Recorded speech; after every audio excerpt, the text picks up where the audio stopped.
ভাবির মুখের ঘোমটা তুলতেই আমি 1000 ভোল্টেজের শক খেলাম। 2 পা পিছিয়ে দাঁড়ালাম আমি, কারণ ভাইয়ার বউ আর কেউ না, আমার গার্লফ্রেন্ড। এটা নিজেকে বিশ্বাস করতে পারতেছি না। কি করে হতে পারে এটা? সাথী এমনটা করতে পারলো আমার সাথে? আমি দেশে না থাকায় এটা হয়ে গেল। না, এটা হতে পারে না। এসব ভাবছিলাম, তখনই ভাইয়ার ডাকে ভাবনা ভাঙল। কি রে, ভাবি হয়েছে তোর? হুম।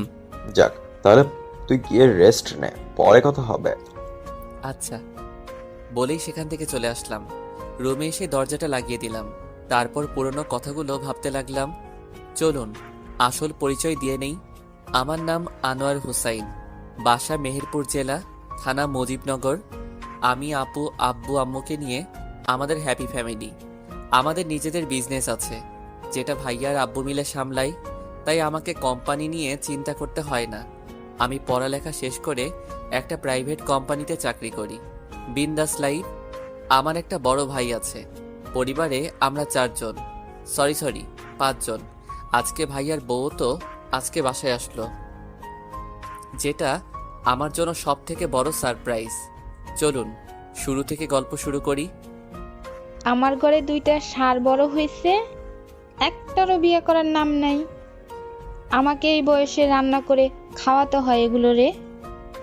আমি আর পারবো না কাউকে রান্না করে খাওয়াতে। সকালবেলায় আরামে ঘুমাচ্ছিলাম, তখনই আম্মুর এমন কথা কানে আসলো। বুঝতে বাকি রইল না ভাইয়াকে কথা শোনাচ্ছে। এখন উঠলে আমাকেও কথা শুনতে হবে, তাই চুপচাপ শুয়ে রইলাম। কিছুক্ষণ পর হঠাৎ ভাইয়া রুমে আসলো। ওই হোসাইন, ওই থামরা। কি হলো, চেঁচাচ্ছ কেন? তুই বিয়ে করিস না বলে আমাকে এত কথা শোনায় প্রতিদিন। আগে এটা বলো, বড় তুমি না আমি? আমি বড় তো কি হয়েছে, তুই বিয়ে করলে তো বাসায় একটা বউ চলে আসবে, তাই না? যাও গিয়ে তুমি বিয়ে করো। হোসাইন, লক্ষ্মী ভাই আমার, একটা বিয়ে কর প্লিজ। পাবনা দিয়ে বিয়ে করো, কাজে দিবে। দেখ, তুই বিয়ে করলে একটা নতুন বউ চলে আসবে, আর সকাল সকাল আম্মুর বকা শোনা লাগবে না। Please please. Sorry, I can't help it. তোরে বলা আর শয়তানকে বলা একই। নিজে বিয়ে করার নামের নাম নাই, আমাকে আসছে বিয়ে করতে বলার জন্য। বিছানা থেকে উঠে গিয়ে ফ্রেশ হয়ে অফিসের জন্য রেডি হয়ে নিলাম। রেডি হয়ে নিচে চলে আসলাম। এসে দেখি ভাইয়া আর আব্বু নাস্তার টেবিলে গালে হাত দিয়ে বসে আছে। আম্মু সোফায় বসে বসে রাগী মুখ নিয়ে টিভি দেখতেছে। আব্বু হাতের ইশারায় বোঝালো আম্মু রেগে আছে। আমার কলিজার আম্মুটা কই রে? আম্মু একবার আমার দিকে তাকিয়ে আবার টিভি দেখায় মনোযোগ দিল। আম্মু নাস্তা দাও, অফিসে যেতে হবে। অর্ডার করবি না, যা গিয়ে বিয়ে করে নে, নিজের বউকে অর্ডার দে। আমি ওই বয়সে তোদের মতো ষাঁড়দের আর রান্না করে খাওয়াতে পারবো না। বিয়ে করে ফেললে তোমার চাকরি তো চলে যাবে, তখন আবার আমাকে বা ভাইয়া দোষ দিতে পারবে না। মানে আমার আবার কিসের চাকরি? এই যে আমাদের 3 জনকে রান্না করে খাওয়ানোর চাকরিটা, বিয়ে করে বউ নিয়ে আসলে তোমার চাকরি তো চলে যাবে। লাগবে না আমার এমন চাকরি। ওকে, তাহলে ভাইয়াকে বিয়ে করিয়ে নেই, তারপর তোমাকে বৃদ্ধাশ্রমে দিয়ে আসবো। কারণ ভাইয়া বিয়ে করে ফেললে তোমাকে দিয়ে আর কি কাজ বলো? কি বললি তুই? যদি আব্বু তোমাকে রাখতে চায় তাহলে থাকতে পারো, না হলে তোমার আর কি কাজ আছে বলো? আব্বু তুমি কি বলো? এই বয়সে বউ দিয়ে কি করব? তবে তোদের বিয়ের পর যদি আমার বৌমাদের রান্নার যদি কোনো হেল্পার লাগে, তাহলে তোর মাকে চাকরিটা দিয়ে দিস। ওকে, তখন ভেবে দেখবো। আম্মু তুমি কোনটা বলো? বিয়ে করে নে, তারপর বলবি। ওকে, তাহলে আমি এখন যাই বলেই বেরিয়ে আসতে লাগলাম। হোসাইন রাখো, আমিও আসতেছি। আমাকে ঘূর্ণিঝড়ের হাতে ফেলে চলে যাচ্ছিস তোরা? রাখ, আমিও আসতেছি। জানি এখন বাসায় থাকলে ঝাঁটার পিঠা খেতে হবে, তাই ঝড় আসার আগে চলে আসলাম। সোজা চলে গেলাম অফিসে, গিয়ে কাজ করতে লাগলাম।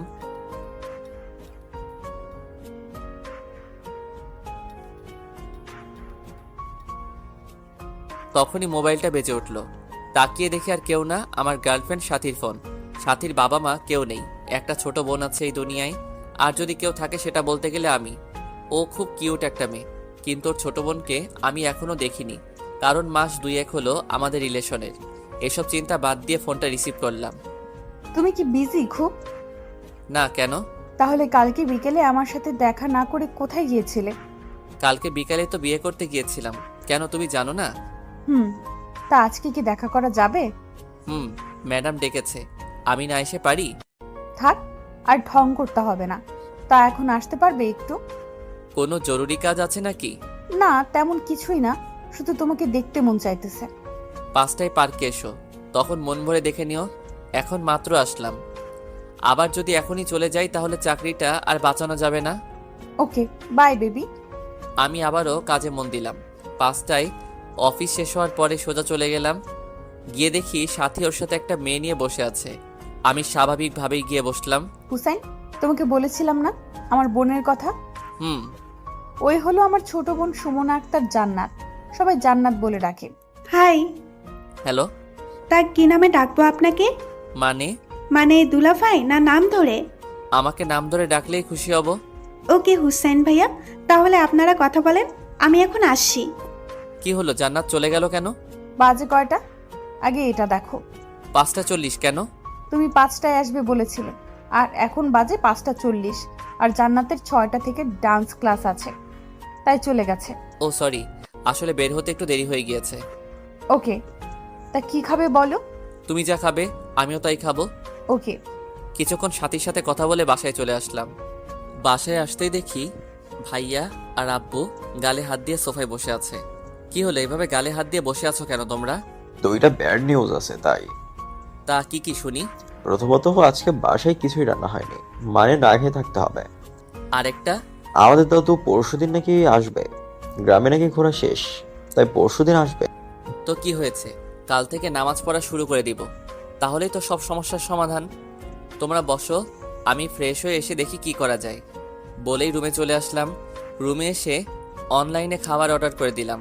তারপর ফ্রেশ হতে চলে গেলাম। চলুন আমাদের ফ্যামিলির বাকি পরিচয়টা দিয়ে নেই।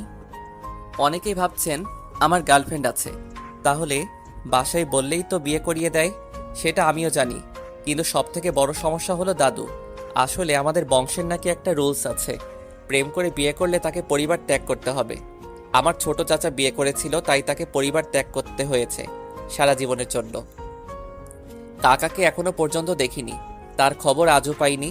আর পরিবারের যেই এই রুলটা ভাঙবে তাকেই পরিবার ছাড়তে হবে।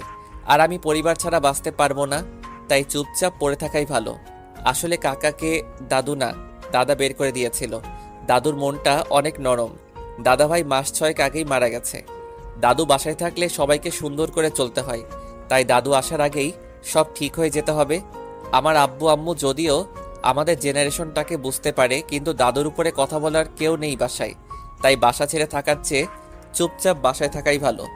ভাবতেছেন এগুলো বললাম কেন? আরে পাঠক পাঠিকারা, আপনারা গল্পের সাথে থাকেন, এগুলো কাজে দেবে তাই বললাম। চলুন গল্পে ফিরি। ফ্রেশ হয়ে নিচে গিয়ে দেখি এখনো বসে আছে। আম্মুও এখানেই বসা। আব্বুকে ইশারা করলাম। আম্মুর রাগটা ভাঙাতে আব্বু মাথা নেড়ে না বলে দিল। কি আর করার, তাই আমি আম্মুর কাছে গিয়ে কোলে শুয়ে গেলাম। কি হলো, আমার কোলে শুলি কেন? বিয়ে করার আগ পর্যন্ত তোমার কোলেই থাকবো, বউ চলে আসলে তখন আর তোমাকে লাগবে না। আমি তো আছি তোদের ফয়দার জন্য।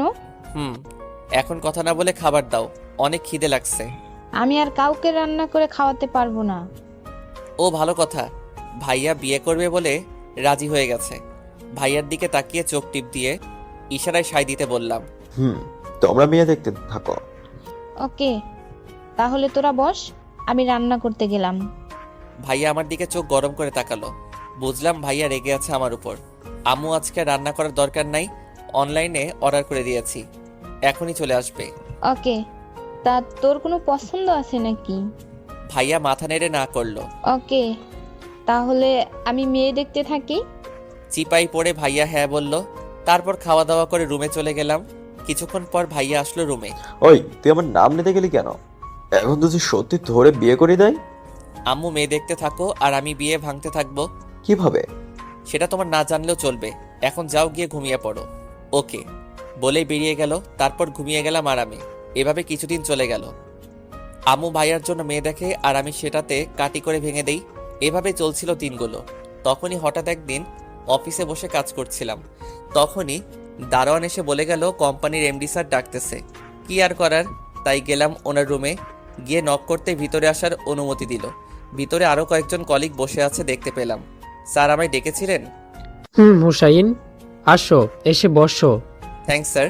তো আপনাদের সবাইকে ডাকার কারণটা হলো আপনাদের সবাইকে মাসখানেকের জন্য আমাদের লন্ডনে থাকা অফিসে যেতে হবে। ওইখানে কিছু টেকনিক্যাল সমস্যার কারণে সব স্টাফ চাকরি ছেড়ে চলে গেছে, আর আমার মতে আপনারাই পারবেন ওই অফিসটাকে চালাতে। আমি মাসখানেকের ভিতরে ওইখানের সব সমস্যার সমাধান করে দিতে পারবো, কিন্তু এই 1 মাস আপনারা ওইখানে থেকে আমার অফিসটাকে চালিয়ে নিয়ে যেতে হবে। সো কে কে রাজি আছেন বলবেন একটু? সবাই হাত তুলল, তাই বাধ্য হয়ে আমাকেও তুলতে হয়েছে। ওকে, তাহলে কালকে সবাই নিজেদের পাসপোর্ট এনে জমা দিয়ে দিয়েন, 2 দিন পর ফ্লাইট।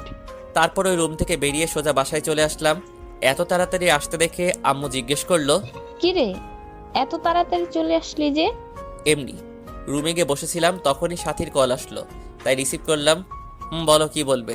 তুমি কি টেনশনে আছো? হালকা। তা আজকে দেখা করতে পারবে একটু? না, আজকে একটু বিজি আছি, কালকে বিকালে দেখা করব। ওকে, বাই বেবি। রাতে সবাইকে বিদেশে যাওয়ার কথা বললে সবাই রাজি হয়ে গেল, তাই আমিও কিছুদিন ঘুরে আসার সিদ্ধান্ত নিয়ে নিলাম। পরের দিন অফিসে যাওয়ার পর সবকিছু ঠিকঠাক করে দিল। বিকালে সবকিছু নিয়ে পার্কে গেলাম। গিয়ে দেখি সাথী বসে আছে, তাই আমিও গিয়ে পাশে বসে গেলাম। কি হলো, এত চিন্তিত দেখাচ্ছে কেন? সাথী হাতে পেপারগুলো ধরিয়ে দিলাম। সাথী সেগুলো খুলে দেখতে লাগলো। এগুলো দেখে সাথী হঠাৎ হেসে ওঠে। কি হলো, এভাবে হাসছো কেন? এটাতে মন খারাপের কি আছে? যাও গিয়ে ঘুরে আসো, আর আমাকে মনে রেখো, তাহলেই হবে। তোমাকে মনে না রাখলে কাকে রাখবো বলো? সেটা দেখা যাবে। এখন কি করবে বলো?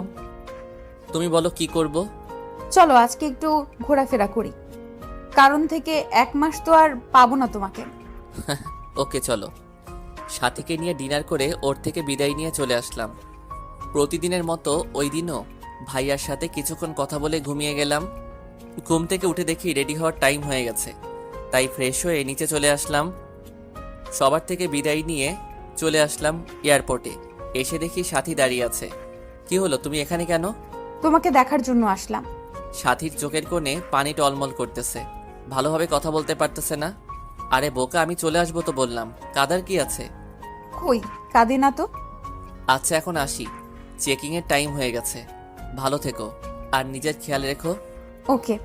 তারপর চলে গেলাম এয়ারপোর্টের ভিতরে। রওনা দিলাম এক অচেনা জায়গায়। এখানে এসে আবার সেই কাজে বিজি হয়ে গেলাম।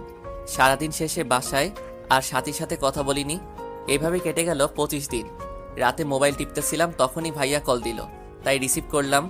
একটা গুড নিউজ আছে। কি গুড নিউজ? একটা মেয়েকে আজ পছন্দ হয়ে গিয়েছে। তাই নাকি? কে মেয়েটা? তুই আয়, তারপর বলবো। ওকে। তারপর ভাইয়াকে নিয়ে মজা করতে লাগলাম। হঠাৎ ভাইয়া আম্মুর সাথে কথা বলতে বলল। কি আর করার, তাই দিতে বললাম। আম্মু বলো কি বলবে? তুই আসবি কবে?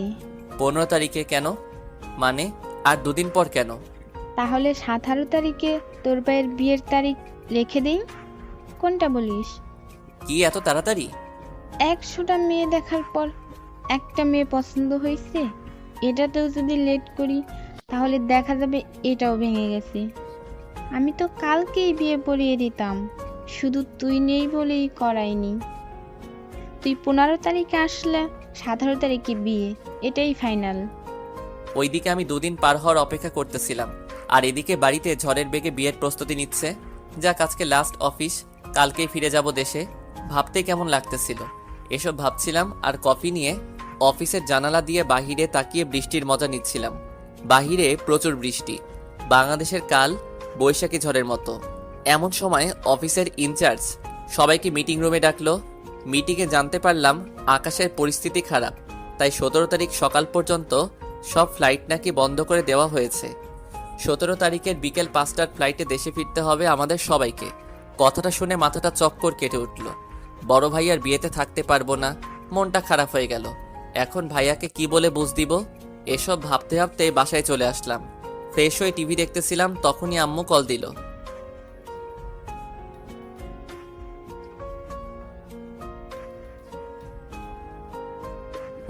আম্মু বলো। তোর ফ্লাইট কালকে ল্যান্ড করবে কয়টায়? এখানে আকাশের অবস্থা ভালো না, তাই আবহাওয়া অফিস থেকে 17 তারিখ সকাল পর্যন্ত সব ফ্লাইট বন্ধের ঘোষণা করে দিয়েছে। কি? তাহলে এখন কি হবে? কি আবার হবে? 17 তারিখের বিকেলের ফ্লাইটে আসতেছি। তোমরা তোমাদের কাজ করে যাও।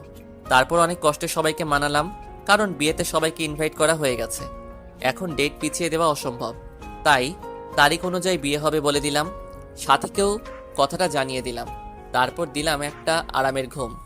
17 তারিখে বিকালে ত্যাগ করলাম বিদেশের মাটি। দেশে গিয়ে চেকিং করাতে করাতে প্রায় রাত 12টা বেজে গেছে। তারপর সোজা বাসায় চলে আসলাম। বাসায় এসে দেখি বাসাটা অনেক সুন্দর করে সাজানো, অনেক মেহমানও এসেছে। ভিতরে গিয়ে সবার খবর নিলাম।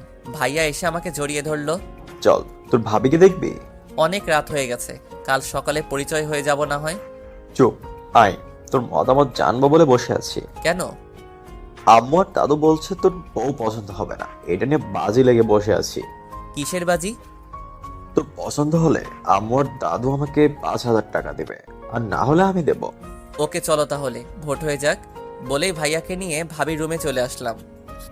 এসে দেখি ভাইয়ার খাটের উপর একটা মেয়ে লম্বা ঘোমটা দিয়ে বসে আছে। তাই প্রথমে সালাম দিলাম, আসসালামু আলাইকুম ভাবি। ওয়ালাইকুম আসসালাম। মা, ঘুমটাটা একটু তোলো তো। তোমার ছোট দেবরের সাথে পরিচয় হয়ে নাও তুমি।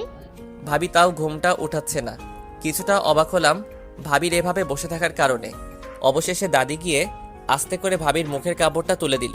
ভাবির মুখের ঘুমটা তুলতে আমি 1000 ভোল্টেজের শক খেলাম। 2 পা পিছিয়ে দাঁড়ালাম আমি, কারণ ভাইয়ার বউ আর কেউ না, আমার গার্লফ্রেন্ড। এটা নিজেকে বিশ্বাস করতে পারতেছি না। কি করে হতে পারে এটা? সাথী এমনটা করতে পারলো আমার সাথে? আমি দেশে না থাকা এটা হয়ে গেল? না, এটা হতে পারে না। এসব ভাবছিলাম, তখনই ভাইয়ার ডাকে ঘর থেকে বেরিয়ে আসলাম। কিরে, ভাবি পছন্দ হয়েছে তোর? হুম। যাক, তাহলে গিয়ে রেস্ট নে, পরে কথা হবে। আচ্ছা। রুমে এসে দরজাটা লাগিয়ে দিলাম। তারপর পুরোনো কথাগুলো ভাবতে লাগলাম। তখনই কেউ রুমের দরজায় নক করলো। পিছনে ফিরে দেখি ভাইয়া। কি হলো, তুমি এত রাতে? আর বলিস না, ওদের নাকি এখনো বউ দেখা শেষ হচ্ছে না। আমারও ঘুম আসছে না। তুই এতদিন পর আসছিস, তাই ভাবলাম একটু ছাদে গিয়ে গল্প করি। আয় চল, বলে ভাইয়া নিয়ে ছাদে গেলাম। ছাদে দাঁড়িয়ে দাঁড়িয়ে আমি সাথীর কথা ভাবছিলাম। তখনই ভাইয়া বলে উঠলো, আচ্ছা, এবার তো তোর বিয়ের পালা, তা বিয়েটা কবে করবি? করব, মনের মতো মেয়ে পেয়ে গেলে। তাই নাকি? তা তুমি এই মেয়েকে পেলি কোথায়? তোকে একটা কথা বলবো, সেটা আবার যেন তুই দাদুকে শুনিস না। বলবো না, বল। ভাইয়া যেটা বললো সেটা শোনার জন্য আমি মোটেও প্রস্তুত ছিলাম না। শোন, সাথীকে, ও তোর ভাবির নাম সাথী। এবার শোন, সাথীকে 3 মাস ধরে একজন আরেকজনকে ভালোবাসি। কি? এটা শুনে আরেকটা শক খেলাম। হুম আমার বিয়ের আমার বিয়ের জন্য মেয়ে দেখছিল যখন, তখন আমি একটা ঘটককে কিছু টাকা দিয়ে সাথীকে বিয়ের প্রস্তাব পাঠাই। তারপর আর কি, যা হবার তার তো হয়েই গেল। এখন আমার ভালোবাসার মানুষটাই আমার বউ। এবার বলো কেমন খেললাম খেলাটা? সুপার। কিন্তু তুই যে আগে থেকে প্রেম করতি, আমাকে একবারও বললি না। পাগল, এই কথা যদি ভুলেও লিক হতো তাহলে দাদু আমাকে বাড়ি ছাড়া করতো। ও, তাহলে শেষমেশ বিয়েটা করেই ফেললি? এমন চান্স মিস করে কেউ? কংগ্রেস। কিরে, তোরা দুইজন কি করছিস এত রাতে এখানে? এই তো হোসাইনের সাথে গল্প করছি। বৌমা রুমে একা একা, যা নিচে যা। আর হুসাইন, তোকে খাওয়ার জন্য তোর আম্মু ডাকতেছে। ভাইয়া যাও, নিচে যাও। আচ্ছা। তুই খেতে যাবি না? তুমি যাও, আমি একটু পরে আসতেছি। বাতাসটা ভালোই লাগতেছে। ওকে। এতক্ষণ চোখের পানিগুলো আটকে রেখেছিলাম, কিন্তু এখন আর পারিনি। পুরনো সব কথা মনে পড়তে লাগলো, আর চোখের পানি পড়তে লাগলো। তখনই ভাইয়ার বলার কথাটা মনে পড়ে গেল। ওদের মাঝে 3 মাস ধরে রিলেশন। কি করে হতে পারে? তাহলে আমার সাথেও 3 মাস ধরে রিলেশন কি করে হতে পারে এটা? না, কিছুতেই ভাবতে পারতেছি না। সব কথার ক্লিয়ার হবে জান্নাতকে পেলে। তাই ফেসবুকে ঢুকে জান্নাতকে খুঁজে বের করলাম। জান্নাত শুধু ফেসবুকেই অ্যাড আছে, এমনিতে নাম্বার নেই আমার কাছে। তারপর অ্যাক্টিভ পে কল দিলাম। রিং হওয়ার কিছুক্ষণ পরে জান্নাত ফোন ধরলো। কি খবর জান্নাত, কেমন আছো? এই তো ভালো ভাইয়া, আপনি কেমন আছেন? এই তো ভালো। তা তোমার আপু কই? আপুর তো বিয়ে হয়ে গেছে, আপনি জানেন না? জানি। তা তুমি কোথায় এখন? দুলাভাইদের বাড়িতে। আমার সাথে একটু দেখা করতে পারবে? কখন? কালকে ভোর সকাল 5টায়। এত সকালে কিভাবে বের হবো বাসা থেকে? তোমাকে বাসা থেকে বের হতে হবে না, সকালে আমাকে মেসেজ দিও, তারপর বলবো তোমাকে কোথায় আসতে হবে। বলেই ফোনটা কেটে দিলাম। টেনশনে কান্নাও আসতেছে না, আগে সব কিছু ক্লিয়ার হতে হবে, তার আগে কিছুই বলা যাবে না। তারপর নিচে গিয়ে ফ্রেশ হয়ে খাওয়া দাওয়া করে শুয়ে শুয়ে ভাবতে লাগলাম সাথী কেন করলো এরকম। এসব ভাবতে ভাবতে কখন যে ঘুমিয়ে গেলাম তা মনে নেই। ঘুম ভাঙলো ফোনের আওয়াজে, তাকিয়ে দেখি জান্নাতের কল, তাই উঠে তাড়াতাড়ি কলটা রিসিভ করলাম। ভাইয়া ঘুমাইতেছেন নাকি? না, বলো কি বলবে? আপনি না বললেন কি বলবেন? ও, তা তুমি একটু কষ্ট করে তোমার দুলাভাইয়ের বাসার ছাদে আসো। কেন? কথা আছে, আসো তাড়াতাড়ি। বলেই ফোনটা কেটে দিলাম। কিছুক্ষণ পর হঠাৎ রুম থেকে কারোর পায়ের শব্দ পেলাম, বুঝতে পারলাম জান্নাত ছাদে যাচ্ছে। তাই দেরি না করে আমিও মুখটা ধুয়ে ওর যাওয়ার কিছুক্ষণ পর আমিও ছাদে উঠলাম। জান্নাত নিচের দিকে তাকিয়ে আছে ছাদের রেলিং ধরে, হয়তো কেউ নিচ থেকে উপরে উঠে কিনা তা দেখতেছে। তাই আমি গিয়ে আস্তে করে ওর কাঁধে হাত রাখতেই ও কেঁপে উঠে পিছনের দিক ফিরে।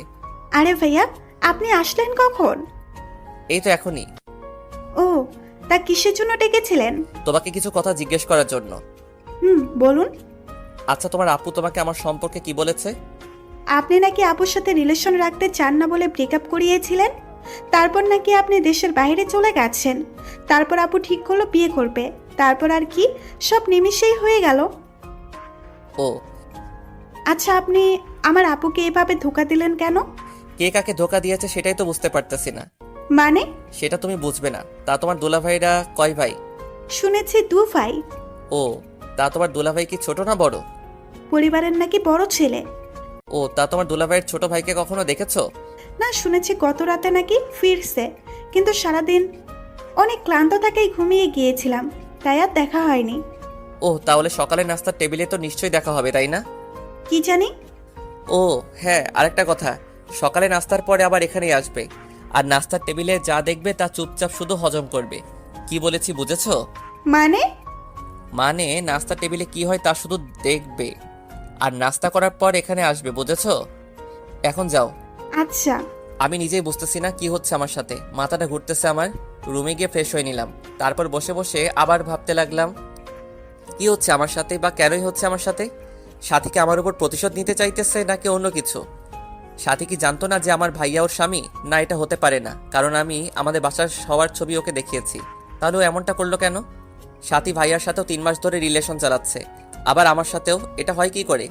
এসব চিন্তা করতে করতে কখন সে নাস্তার সময় হয়ে গেল তা নিজেও জানি না।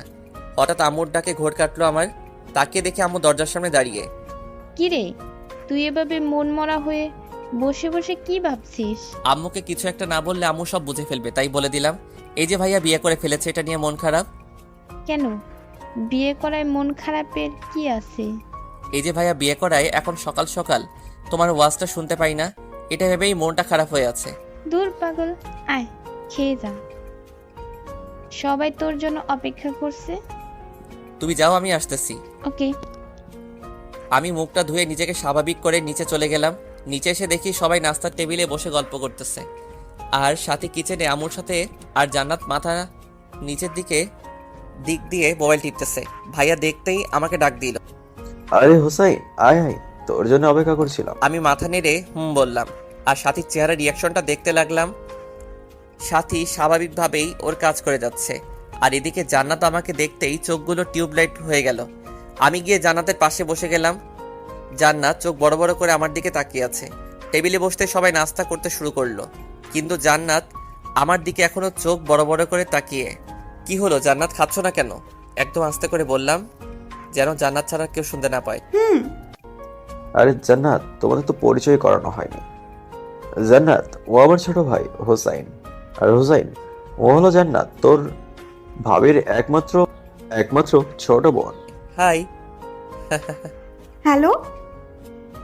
খাওয়া দাওয়া শেষ করে আমি ছাদে দাঁড়িয়েছিলাম, তখনই পিছন থেকে কেউ কাশলো। তাকিয়ে আমি অবাক হয়ে গেলাম। পিছনে ফিরতেই দেখি সাথী, তাই স্বাভাবিক হয়ে বললাম, আরে ভাবি আপনি এখানে? একটু ছাদে আসলাম তোমার ভাইয়ার সাথে। তাকে দেখি ভাইয়াও আসছে। ও, তাহলে তোমরা থাকো, আমি আসি। কিরে, কোথায় যাচ্ছিস? নিচে যাচ্ছি। আসলি কখন যে আবার চলে যাচ্ছিস? হারছিলাম, কিন্তু তোমাদের রোমান্সের সময় বাধা দিয়ে লাভ নেই। ধুর বোকা, আয়। থাক, আর পাম দিতে হবে না। এনজয় বস। ভাইয়াকে কিছু বুঝতে দিলাম না, কারণ এসবে ভাইয়াকে জড়িয়ে লাভ নেই। যা হবে তা আমি নিজেই দেখে নিব। এসব ভাবতে ভাবতে রুমে চলে আসলাম। এসে রুমে ঢুকে দাঁড়িয়ে ভাবতে লাগলাম সব কিছু। হঠাৎ কারো পায়েলের আওয়াজ পেলাম। তাকে দেখে জান্নাত ছাদের দিকে যাচ্ছে, তাই ডাক দিলাম, জান্নাত কোথায় যাও? আপনি না বললেন সাথে যেতে, তাই সাথে যাচ্ছি। ছাদে যাওয়ার দরকার নেই, এদিকে আসো। এটা কি আপনার রুম? হুম। রুমটা নজর বুলিয়ে দেখতে লাগলো। আচ্ছা, কি হচ্ছে এসব? আমি তো কিছুই বুঝতেছি না।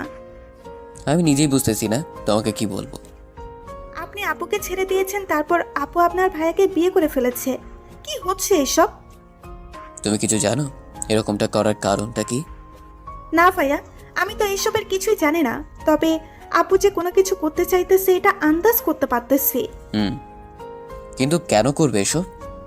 আপনি আপুকে ধোঁকা দিয়েছেন, তাই এসব আপনার উপর প্রতিশোধ নিতে চাচ্ছে না তো? কে ধোকা দিয়েছে তোমার আপুকে? আপনি? আরে আমি জান্নাতকে সত্যটা বলতে গিয়েও বললাম না, যা করার আমাকেই করতে হবে। আচ্ছা তুমি এখন যাও, আর তোমাকে আপুকে এগুলো বলো না, কেমন? ওকে। না, আমাকে সাথে সাথে কথা বলতেই হবে। আর ও এতটা স্বাভাবিক হয়ে চলে কিভাবে, এসব ভাবতে হতেই মাথাটা ব্যথা করতে লাগলো। তাই আম্মুকে ডাক দিলাম, কি রে, এভাবে ডাকতেছিস কেন? মাথাটা ব্যথা করছে, একটু টিপে দাও না। কাল রাত জার্নি করে এসেছিস, তাই এরকম হচ্ছে। একটু ঘুমিয়ে নে, সব ঠিক হয়ে যাবে। ঘুম আসছে না। তাহলে মেডিসিন খেয়ে নে। টেনশনে ঘুম আসবে না, তাই মেডিসিন খেয়ে নেওয়াই ভালো, পরে সব কিছু দেখা যাবে। ওকে, যাও তুমি। আম্মু চলে গেল। আমি একটা ঘুমের ট্যাবলেট খেয়ে শুয়ে গেলাম। কিছুক্ষণ পর হারিয়ে গেলাম ঘুমের রাজ্যে। ঘুম ভাঙে তাকিয়ে দেখি ভাইয়ার সাথী চেয়ারে বসে আছে। আমাকে চোখ খুলতে দেখে ভাইয়া বলে উঠল, এখন কি অবস্থা তোর? ভালোই, আমার আবার কি হবে? এখন বাজে কয়টা তাকিয়ে দেখেছিস? দেখি সন্ধ্যা 7টা বেজে গেছে, তাই ফট করে উঠে বসলাম। যা ফ্রেশ হয়ে খেয়ে নে কয়েকটা, আমাকে এখন বাইরে যেতে হবে। কেন এখন বাইরে কেন যাবে? একটু কাজ আছে, তুই গিয়ে ফ্রেশ হয়ে নিচে চলে আয়। হুম। আর সাথী, তুমি গিয়ে ওর জন্য খাবার রেডি করো। আমি উঠে চলে গেলাম ফ্রেশ হতে। ফ্রেশ হয়ে এসে নিচে চলে গেলাম। গিয়ে দেখি ভাবি সব কিছু রেডি করছে। আমি গিয়ে টেবিলে বসে গেলাম, প্লেটটা উল্টে রাখলাম। আমি ভাত দিচ্ছি। থাক, আমি কোনো বেইমানের হাতের খাবার খাই না। হুসাইন, তুমি আমাকে ভুল বুঝতেছো। ভুল বুঝতেছি কিনা তা তো জানি না, তবে তুমি যে একটা চাল চালতেছো এটা আমি জানি। তুমি ভুল ভাবতেছো। থাক, এখন আপাতত খেতে দিবেন ভাবি? হুম। এখানে কথা বাড়ালাম না, কারণ বাসায় সবাই আছে তাই। খাওয়া দাওয়া করে চুপচাপ রুমে চলে আসলাম। তারপর সিগারেট নিয়ে সোজা চলে গেলাম ছাদে। সিগারেট জ্বালিয়ে সমানে টানতে লাগলাম। তখনই পেছন থেকে কারোর কাশির আওয়াজ পেলাম। তাকে দেখে জান্নাত। আরে তুমি? ভাইয়া, আপনি সিগারেট খান? হুম, মাঝে মধ্যে, বাস্তবে কিন্তু খাই না। এটা তো খারাপ জিনিস। হুম, জানি, তবে মাথায় যখন জ্যাম লেগে যায় তখন এটা চোটাতে সাহায্য করে। মানে হলো মাথায় যখন টেনশন থাকে তখন এটা খেলে টেনশন ফ্রি হয়। ও, তাও এটা খাওয়া ভালো না। আর আপনি আজ থেকে এটা খাবেন না প্লিজ। ওকে, ট্রাই করব। আচ্ছা, নিজের গার্লফ্রেন্ডকে ভাবি ডাকতে কেমন লাগে আপনার? ভালোই লাগে। আপুর জন্য কষ্ট হয় না আপনার? না, কেন? কারণটা বলা যাবে না। ওকে, তা এখন কি করবেন? ঘুমাবো। হো, তাহলে আপনি থাকেন, আমি আসি। আমি গিয়ে ল্যাপটপ নিয়ে অফিসের কাজ করতে বসে গেলাম। কাজ শেষ করে শুয়ে গেলাম। সকালে কারোর ডাকে ঘুম ভাঙলো। তাকে দেখি জান্নাত কফির মগ নিয়ে দাঁড়িয়ে আছে। চোখ খুলে ভালো করে তাকিয়ে আমি টাসকি খেয়ে গেলাম, কারণ জান্নাত আজকে শাড়ি পরেছে, আর শাড়িতে যে ওকে এত সুন্দর লাগে তা আমি কখনো ভাবতেও পারিনি। ওহো, জান্নাতের ব্যাপারে তো আপনাদের বলাই হয়নি। জান্নাত সাথীর ছোট বোন, এটা তো জানেন। জান্নাত এবার অনার্সের ছাত্রী, দেখতে হয়তো সাথীর থেকেও সুন্দর। আর চেহারায় মায়াবী ছাপ আছে, যে কোনো ছেলের ক্রাশ হওয়ার যোগ্যতা আছে। দেখতে পুরোই নিষ্পাপ, সারা শরীর একদম পারফেক্ট, হয়তো জিম করে। আর সব থেকে সুন্দর হলো ওর গালের নিচের দিকে তিলটা। হাসলে তিলটা ওকে আরও মায়াবী করে তোলে। এক কথায় একটা পরি। চলুন গল্পে ফিরি। আরে তুমি কফি নিয়ে এসেছো? হুম, আন্টি আর আপু কাজ করতেছে, তাই আমি কফি নিয়ে আসলাম। আর আপনাকে ডাক দিতে আসলাম, অফিসের নাকি টাইম হতে যাচ্ছে। ও হ্যাঁ, আর আজকে শাড়ি পরেছো, কাহিনী কি? আর বইলেন না, আমি নিচের কাপড়ের ব্যাগ পাশে ফেলে এসেছি, তাই কি আর করব। আপুর একটা শাড়ি পরেছি। ও, ওকে, আমি আসি। আমি রেডি হয়ে অফিসে চলে গেলাম। অফিসে কাজ করছিলাম, তখনই ফোন আসলো। তাকে দেখি আব্বু। কি হলো আব্বু, ফোন দিয়েছো কেন? তুই কি বেশি বিজি নাকি? না, কেন? আমাদের অফিসে আয়, একটু কাজ আছে। কেন, কোনো সমস্যা? না, আয় একটু। যাক, কি আর করার। তাই গেলাম অফিসে। গিয়ে ভিতরে ঢুকেই অবাক হয়ে গেলাম। ভাবি, ভাই আর আব্বু অফিসে এসে বসে আছে, আর আমাদের অফিসটাও ভালো করে সাজানো হয়েছে। কি হলো ভাইয়া, আজকে কোনো অনুষ্ঠান আছে নাকি? আজকে তোর ভাবিকে অফিসে সবার সাথে পরিচয় করিয়ে দিব। তা আমাকে ডাকার কারণটা কি? এখানে তুই না থাকলে হয় নাকি? আমার অনেক কাজ আছে, আমি গেলাম। চুপ, বসে থাক এখানে। আর অনুষ্ঠান শেষ হলে যাবি একেবারে। ওকে। তারপর আর কি, সবাইকে ডেকে পরিচয় করিয়ে দিল। তারপর সবাইকে অফিসে লাঞ্চ করানোর আয়োজন করানো হলো। খাওয়া দাওয়া শেষ করানোর পর আমি গিয়ে চেয়ারে বসে রইলাম। কিছুক্ষণ পর ভাইয়ের আব্বু এসে আমার সামনে দাঁড়ালো। কি হলো, এবার সামনে এসে দাঁড়ালে কেন? তোকে ছোট একটা কাজ করতে হবে। তোমাদের এভাবে দাঁড়ানো দেখে বুঝে ফেলেছি কিছু একটা করতে হবে। তা বলে ফেলো, কি করতে হবে? তুই একটু তোর ভাবিকে বাসায় পৌঁছে দিয়ে তুই সেখান থেকে তোর অফিসে চলে যাস। তোর মাথা ঠিক আছে? আমাকে তাড়াতাড়ি অফিসে ফিরতে হবে। আরে আমরা তোর বসকে ফোন দিয়ে বলে দিয়েছি তোর যেতে একটু দেরি হবে, তাই যাওয়ার সময় একটু নামিয়ে দিয়ে যাস। তোর বউকে তুই নামিয়ে দিয়ে আয় গিয়ে। আরে এমনিতে বিয়ের কারণে অনেক কাজ জমে আছে, তাই প্রেশারটা একটু বেশি। আর এমনিতেও তুই তোর ভাবির সাথে পরিচয় হসনি, তাই যেতে যেতে পরিচিত হয়ে নিবি, আর ওকে একটু নামিয়ে দিয়ে তুই চলে যাবি। বউ তোমার, তুমিই গিয়ে চিনো, আর আমার এত পরিচয় হয়ে লাভ নেই। পরিচয় হওয়া লাগবে না তোর। সাথীকে বাসায় নামিয়ে দিয়ে যাস, তাহলেই হবে। ওকে, এই একটা চান্স সাথীর সাথে সরাসরি কথা বলার, তাই রাজি হয়ে গেলাম। আমি নিচে গিয়ে গাড়িতে বসেছিলাম। কিছুক্ষণ পর ভাবেও গাড়িতে এসে বসলো। তারপর গাড়ি চালাতে লাগলাম। আর কোথায় থেকে শুরু করব ভাবছি। তা বিবাহিত জীবন কেমন লাগছে? ভালোই। আমার কিছু প্রশ্নের উত্তর দিবে? বলো, কি জানতে চাও? গাড়িটা একটা সাইড করে রাখলাম। আচ্ছা, তুমি এই বিয়েটা কেন করলে, তাও আবার আমার ভাইয়াকে? হুসেন, আমি জানতাম না যে ও তোমার ভাই। কেন, আমি তোমাকে আমার ফ্যামিলি ফটো দেখাইনি? আর তুমি তো আমার ভাইকে আগেও দেখেছো, আমরা যে ব্যাচেলার পার্টিটা দিয়েছিলাম, তখন সবার সাথেই তো ভাইয়ের পরিচয় করিয়ে দিয়েছিলাম। আর ওখানে তো তুমিও ছিলে, তাই না? কিন্তু তখনকার কথা তো মনে ছিল না, আর বিয়েটা হঠাৎ করে হয়ে যাওয়ায় এত কিছু ভাবার সময় পাই নাই। বিয়েটা তাড়াতাড়ি হয়ে গেছে? কয়েকদিনে কি হয়ে গেল আমি কিছুই বুঝতে পারিনি। ও, তা তুমি আমাকে তো বলতে পারতে। এমনকি বিয়ের আগের দিন রাতেও আমি তোমার সাথে কথা বলেছি, তাই না? আমি তোমাকে কিভাবে বলবো এটা নিয়ে অনেক টেনশনে ছিলাম। ও, তুমি আমাকে কথাটা বলতে পারছিলে না, বা কি কথাটাই না শোনালে? দেখো, আমি না চাইতেও সবকিছু হয়ে গেছে। আমি কিছুই জানতাম না, বিশ্বাস করো। বিশ্বাস? তাও তোমাকে? অসম্ভব। হুসেন, আমি চেয়েছিলাম তোমাকে, কিন্তু আমি পারিনি। সাথী প্লিজ, এসব মিথ্যা কথা বলা বন্ধ করো।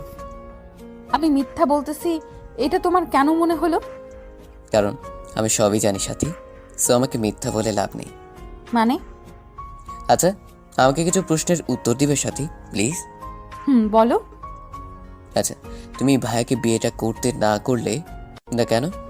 বললে না কেন তুমি অন্য কাউকে ভালোবাসো? আমি বলতে চেয়েছিলাম, কিন্তু পারিনি তখন। বিশ্বাস করো আমাকে হুসাইন। বলতে পারোনি কেন সেটাই তো জানতে চাইছি। আমি নিজেও জানি না তখন কেন যে বলতে পারিনি। দেখো সাথী, অনেক মিথ্যে বলেছো, আর বলো না প্লিজ। এখন তো সত্যিটা বলো প্লিজ। কিসের সত্যি বলবো? তুমি কেন করেছো এসব, আর আমাদের ভাইদের সাথেই কেন করছো? আমি আবার কি করলাম? হায় রে, ভোলা চেহারা জানো না কি করেছো? না, আমাকে বলে দিতে হবে। বলো, আমি শুনি। আচ্ছা, তোমাদের বিয়ের দিন রাতে আমি ভাইয়ের সাথে কথা বলেছিলাম, তখন ভাই আমাকে বলেছিল তোমাদের নাকি লাভ ম্যারেজ। সাথী মাথাটা নামিয়ে ফেললো, কি যেন ভাবতে লাগলো। তুমি ভাইয়ের সাথেও রিলেশন করেছো, আবার আমার সাথেও। প্লিজ একটু বলবে কেন এসব করেছো? কি দোষ ছিল আমার যেভাবে ঠকালে? আর কি মজা পেলে এটা করে? কেন খেলেছিলে আমার মনটা নিয়ে? তুমি একবার বললেও না বিয়েটা করে ফেললে। তা আবার আমার ভাইকেই কি এমন কারণ যার জন্য তুমি এমনটা করছো? কেন করছো এসব? কি লাভ হবে তোমার, বলবে একটু? লাভ নেই এখানে, তবে আমার মনের জ্বালাটা মিটবে। মানে? তোকে তো আমি বোকা মনে করেছিলাম, কিন্তু তুই তো দেখি মহা চালাক। আমার সব কিছু 2 দিনেই বের করে ফেলেছিস। আমি চেয়েছিলাম কেউ জানার আগে তোদেরকে ফকির বানিয়ে ছেড়ে দেব, কিন্তু আফসোস তুই জেনে গেলি। মানে কি সাথী? আর তুমি আমাকে তুই বা তোকারি করছো কেন? আর কে তুমি? আমাদের ফকির বানাতে চাইছো? ও সরি, আমি আগে আমার পরিচয়টা দিয়ে নেই। আমি সাথী সরকার, পিতা ফারহান সরকার। আর আমি এতিম না, আমার বাবা মা আছে। মানে তুমি আমার ছোট চাচার মেয়ে? হুম, আমি তোমার ছোট চাচার মেয়ে। তাহলে তো ভালোই। তা তুমি আমাদের ক্ষতি করতে চাইছো কেন? কারণ তোরা আমাদের অনেক বড় ক্ষতি করছিস, তাই আমি তোদের সবাইকে রাস্তায় আনবো। আমরা তোমাদের কি ক্ষতি করেছি? কি ক্ষতি করনি তাই বলো। ছোট থেকে আমরা দাদা দাদুর আদর পাইনি, আর সব থেকে বড় কথা হলো আমার আব্বু আম্মুকে তোমরা সবাই মিলে অপমান করে বাসা থেকে বের করে দিয়েছো। দেখো, তখন তো আর আমরা ছিলাম না। আর যা করেছে দাদা করেছে, এতে আমাদের কি করার আছে? তোমাদের বংশের নাকি একটা রীতি আছে, প্রেম করলে বাসা থেকে বের করে দেয়। আর আমার বাবা প্রেম করে বিয়ে করেছিল, তাই ওনাকে বাবা মা থাকতেও এতিম হয়ে চলতে হয়েছে। বাবাকে আমি এখনো কাঁদতে দেখি, তাই আমি ঠিক করেছি তোদের পরিবারকে আমি রাস্তায় নামাবো। কেন? তোদের বংশের নাম আমি মাটিতে মিশিয়ে দেব, আর কোনো বাবাকে কাঁদতে দিব না। দেখো, এসবের পিছনে তো আমাদের তো হাত নেই, তাই দাদার শাস্তি তুমি আমাদের দিচ্ছ কেন? তোদের রাস্তায় দেখলেই আমার শান্তি হবে। কিন্তু আমি তো তা করতে দিব না। তুই শুধু চুপচাপ দেখবি, কিন্তু কিছুই বলতে পারবি না। আমি সেই ব্যবস্থাও করব। আমি যদি আজকে বাসার সবাইকে তোমার আসল চেহারাটা ধরিয়ে দিই? পারবি না, কারণ তুই জানিস যে এটা করলে সবাই আমাকে বাসা থেকে বের করে দিবে। আর তোর ভাই আমাকে যেই পরিমাণ ভালোবাসে, সেও চলে আসবে আমার সাথে সবকিছু ভুলে। তাও ঠিক। তা ভাইয়াকে বল দিলে? তাও সে আমাকে ভালোবাসবে, কারণ আমি ওর চোখে ভালোবাসার সাগর দেখি। বাহ, মাস্টার প্ল্যানিং করেই আসছো তুমি। ভাইয়াকে এমন ভাবে ফাঁসিয়েছো যে ছাড়ানো সম্ভবই না। তা তুমি যা করছো সেটা কি ঠিক? তোমার দাদা যেটা করেছিল সেটা কি ঠিক? দেখো, ওইটা গিয়ে তুমি ওনাকে জিজ্ঞেস করো। ওই কথাটা নিয়ে তুমি আমাদের হয়রানি করবে কেন? তোমরা তো তারই বংশধর, তাই। না, তোমাকে বুঝাতে পারবো না। বোঝাতে এসো না প্লিজ। ওকে, আমি হুসাইন তো আছি, চিন্তা করো না, আমি দেখছি কি করা যায়। ওকে। তবে সবকিছু করতে এখন অনেক কঠিন হয়ে যাবে, কারণ আমি যে জেনে গেছি তাই। আর তুমি এটা করলে কেন? কোনটা? এই যে আমার সাথে রিলেশন করলে, আমার ভাইয়ের সাথেও রিলেশন করলে, এটা কারণটা জানতে পারি? আসলে আমি দেখতে চেয়েছিলাম কে বেশি ইমোশনাল প্রেম নিয়ে, কে আমার জন্য নিজেকে কোরবানি দিতে পারে, আর সেটাতে তোমার ভাইয়া সিলেক্ট হয়েছে। ও, তা এত ভালোবাসা পেয়েও সেটার অবমাননা করবে? না, তোমাদের সবার সাথে আমার স্বামীকে টানছো কেন? আরে ও হলো আমার ভালোবাসা, আর তোমাদের সবাইকে রাস্তায় নামানোর প্রধান হাতিয়ার। ও, তাহলে তো অনেক বড় প্ল্যান করে এসেছো তুমি। হুম। আফসোস, এখন আর সেটা সফল হবে না, কারণ আমি যে দেওয়াল হয়ে গেলাম। আমি দেওয়াল ভাঙতেও জানি। ওকে, সেটা সময় বলে দিবে। ভাবতেও পারিনি তুই এত কিছু বুঝে ফেলবি। আমিও বুঝিনি তোমরা দুই বোন এতটা খারাপ হতে পারো। মানে তোমরা দুই বোন মিলে এমনটা করতে আসবে সেটা আমি ভাবতেও পারিনি। দেখ, জান্নাত অনেক ভালো মেয়ে, ও এসবের কিছুই জানে না। মানে এই প্ল্যান আমি একাই জানি। জান্নাত তো এটাও জানে না যে তোরা আমাদের আত্মীয়। জান্নাত এসবের কিছুই জানে না। ও, তার মানে তুমি গল্পে একাই সৈনিক, আর আমার ভাইয়া তোমার প্রধান হাতিয়ার। ওকে, তাহলে এই যুদ্ধটায় আমি কাউকে শরিক করব না। এই যুদ্ধে আমি একাই সৈনিক। বাহ, গুড। তবে একটা কথা, আমার পরিবারের কারোর উপর যেন কোনো শারীরিক ক্ষতি না হয়। তুই কি পাগল? আমি কি এখানে মানুষ মারতে এসেছি নাকি? তাও ঠিক, কিন্তু যদি হয় তখন আমার ভিতরের ভিলেনটাকে দেখতে পাবে বলে দিলাম। আরে ধুর, আমি মারবো না তো, শুধু রাস্তায় নামাবো, কারণ ওদের সব অহংকার আমি মাটিতে মিশিয়ে দিব। ওকে, তোমার প্ল্যানগুলো ভালোভাবে হলেই ভালো হয়। আসার সময় একটাও কথা বললাম না। বাসায় এসে ভাবিকে নামিয়ে দিয়ে আমি সোজা চলে গেলাম অফিসে। সারাদিন কাজ শেষ করে বাসায় এসে ঢুকতেই দেখি সাথী বসে বসে দাদুর সাথে গল্প করছে। মনে মনে ভাবলাম, কি অভিনয় না এটা করতে পারে এই মেয়েটা। এইসব ভাবতে ভাবতেই রুমে চলে গেলাম। রুমে এসে বসে বসে ভাবতে লাগলাম, বাসার কাউকে এটা নিয়ে জানানো যাবে না, তাহলে ভাইয়ের উপরে প্রেশারটা যাবে। এমন আছে দাদু বাসা থেকে বেরও করে দিতে পারে, তাই এটাতে কাউকে কিছু না বলে যা করার আমাকেই করতে হবে। কি করা যায় এটা নিয়ে আমাকে চিন্তা করতে লাগলাম। এটা নিয়ে চিন্তা করছিলাম তখনই জান্নাত হুট করে রুমে চলে আসলো। ভাইয়া, আপনার কফি। থ্যাঙ্কস বলে ওর হাত থেকে মগটা নিয়ে নিলাম। জান্নাতকে দেখে মনে হলো ও আমার অনেক কাজে আসবে। আপাতত কিছু ইনফরমেশন বের করতে হবে। জান্নাত, তোমার কি কোনো কাজ আছে নাকি এখন? না, কেন? তাহলে বসো, একটু গল্প করা যাক। বলেন, কি বলবেন? আমি যে ওই সময় কফি খাই এটা তোমাকে কে বললো? আপু দিয়ে যেতে বললো, তাই দিতে আসলাম। ও, তা তোমাকে তো আজকে পরীদের মতো লাগছে, তা কি তুমি জানো? কি যে বলেন ভাইয়া। শাড়িতে তোমাকে একদম পরীদের মতো লাগছে। কেন জানি এখন তোমাকে দেখতেই মন চাইছে। থাকেন, আমি গেলাম। জান্নাতের মুখ লজ্জায় লাল হয়ে গেল। বলেই চলে যাচ্ছিল, তখনই আমি আবার ডাক দিলাম, জান্নাত একটু শোনো। বলেন।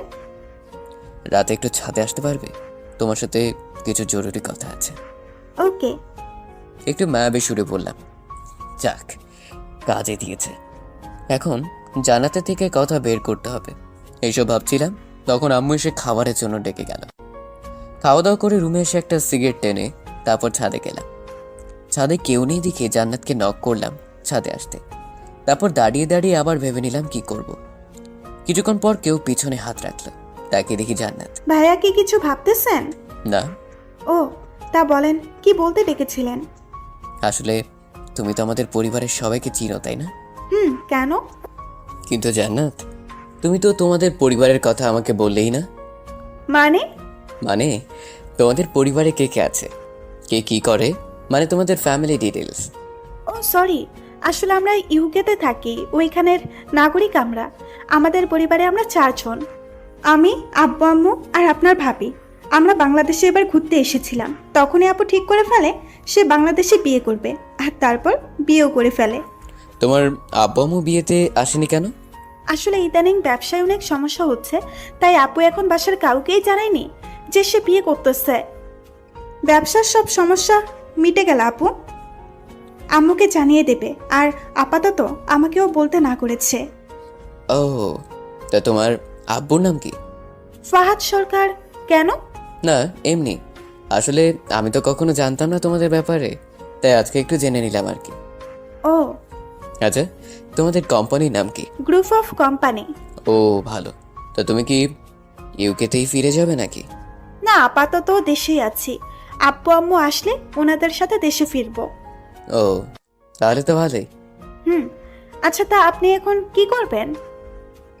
কি করব মানে? সাথী জান্নাতকে সব বলে দেয়নি তো? মানে এখন কি সিঙ্গেল থাকবেন নাকি মিঙ্গেল হবেন, কোনটা? ও, হাফ ছেড়ে বাঁচলাম। কি করবেন এখন? তোমার মতো একটা মেয়ে পেলে আবার মিঙ্গেল হয়ে যাব। ওকে, খোদা যেন আপনার আশাটা পূরণ করে। তারপর আরো কিছুক্ষণ জান্নাতের সাথে কথা বলে নিচে চলে আসলাম। রুমে এসে ফ্রেশ হয়ে শুয়ে শুয়ে কি করা যায় এটা ভাবতে লাগলাম। অনেক ভেবেচিন্তে একটা উপায় মাথায় আসলো। তারপর মনে মনে হাসতে লাগলাম। সাথী, তুমি যা করতে চাইছো আমি তোমাকে তার 4 গুণ ফিরিয়ে দেব। এইসব ভাবতে ভাবতেই ঘুমিয়ে গেলাম, কারণ কাল সকাল থেকে অনেক কাজ আছে। সকালে আম্মুর ডাকে ঘুম ভাঙলো। তাকে দেখি সকাল 6টা বাজে। কি হলো, এত সকালে ডাকলে কেন? তোর ফোন বাজতেছে।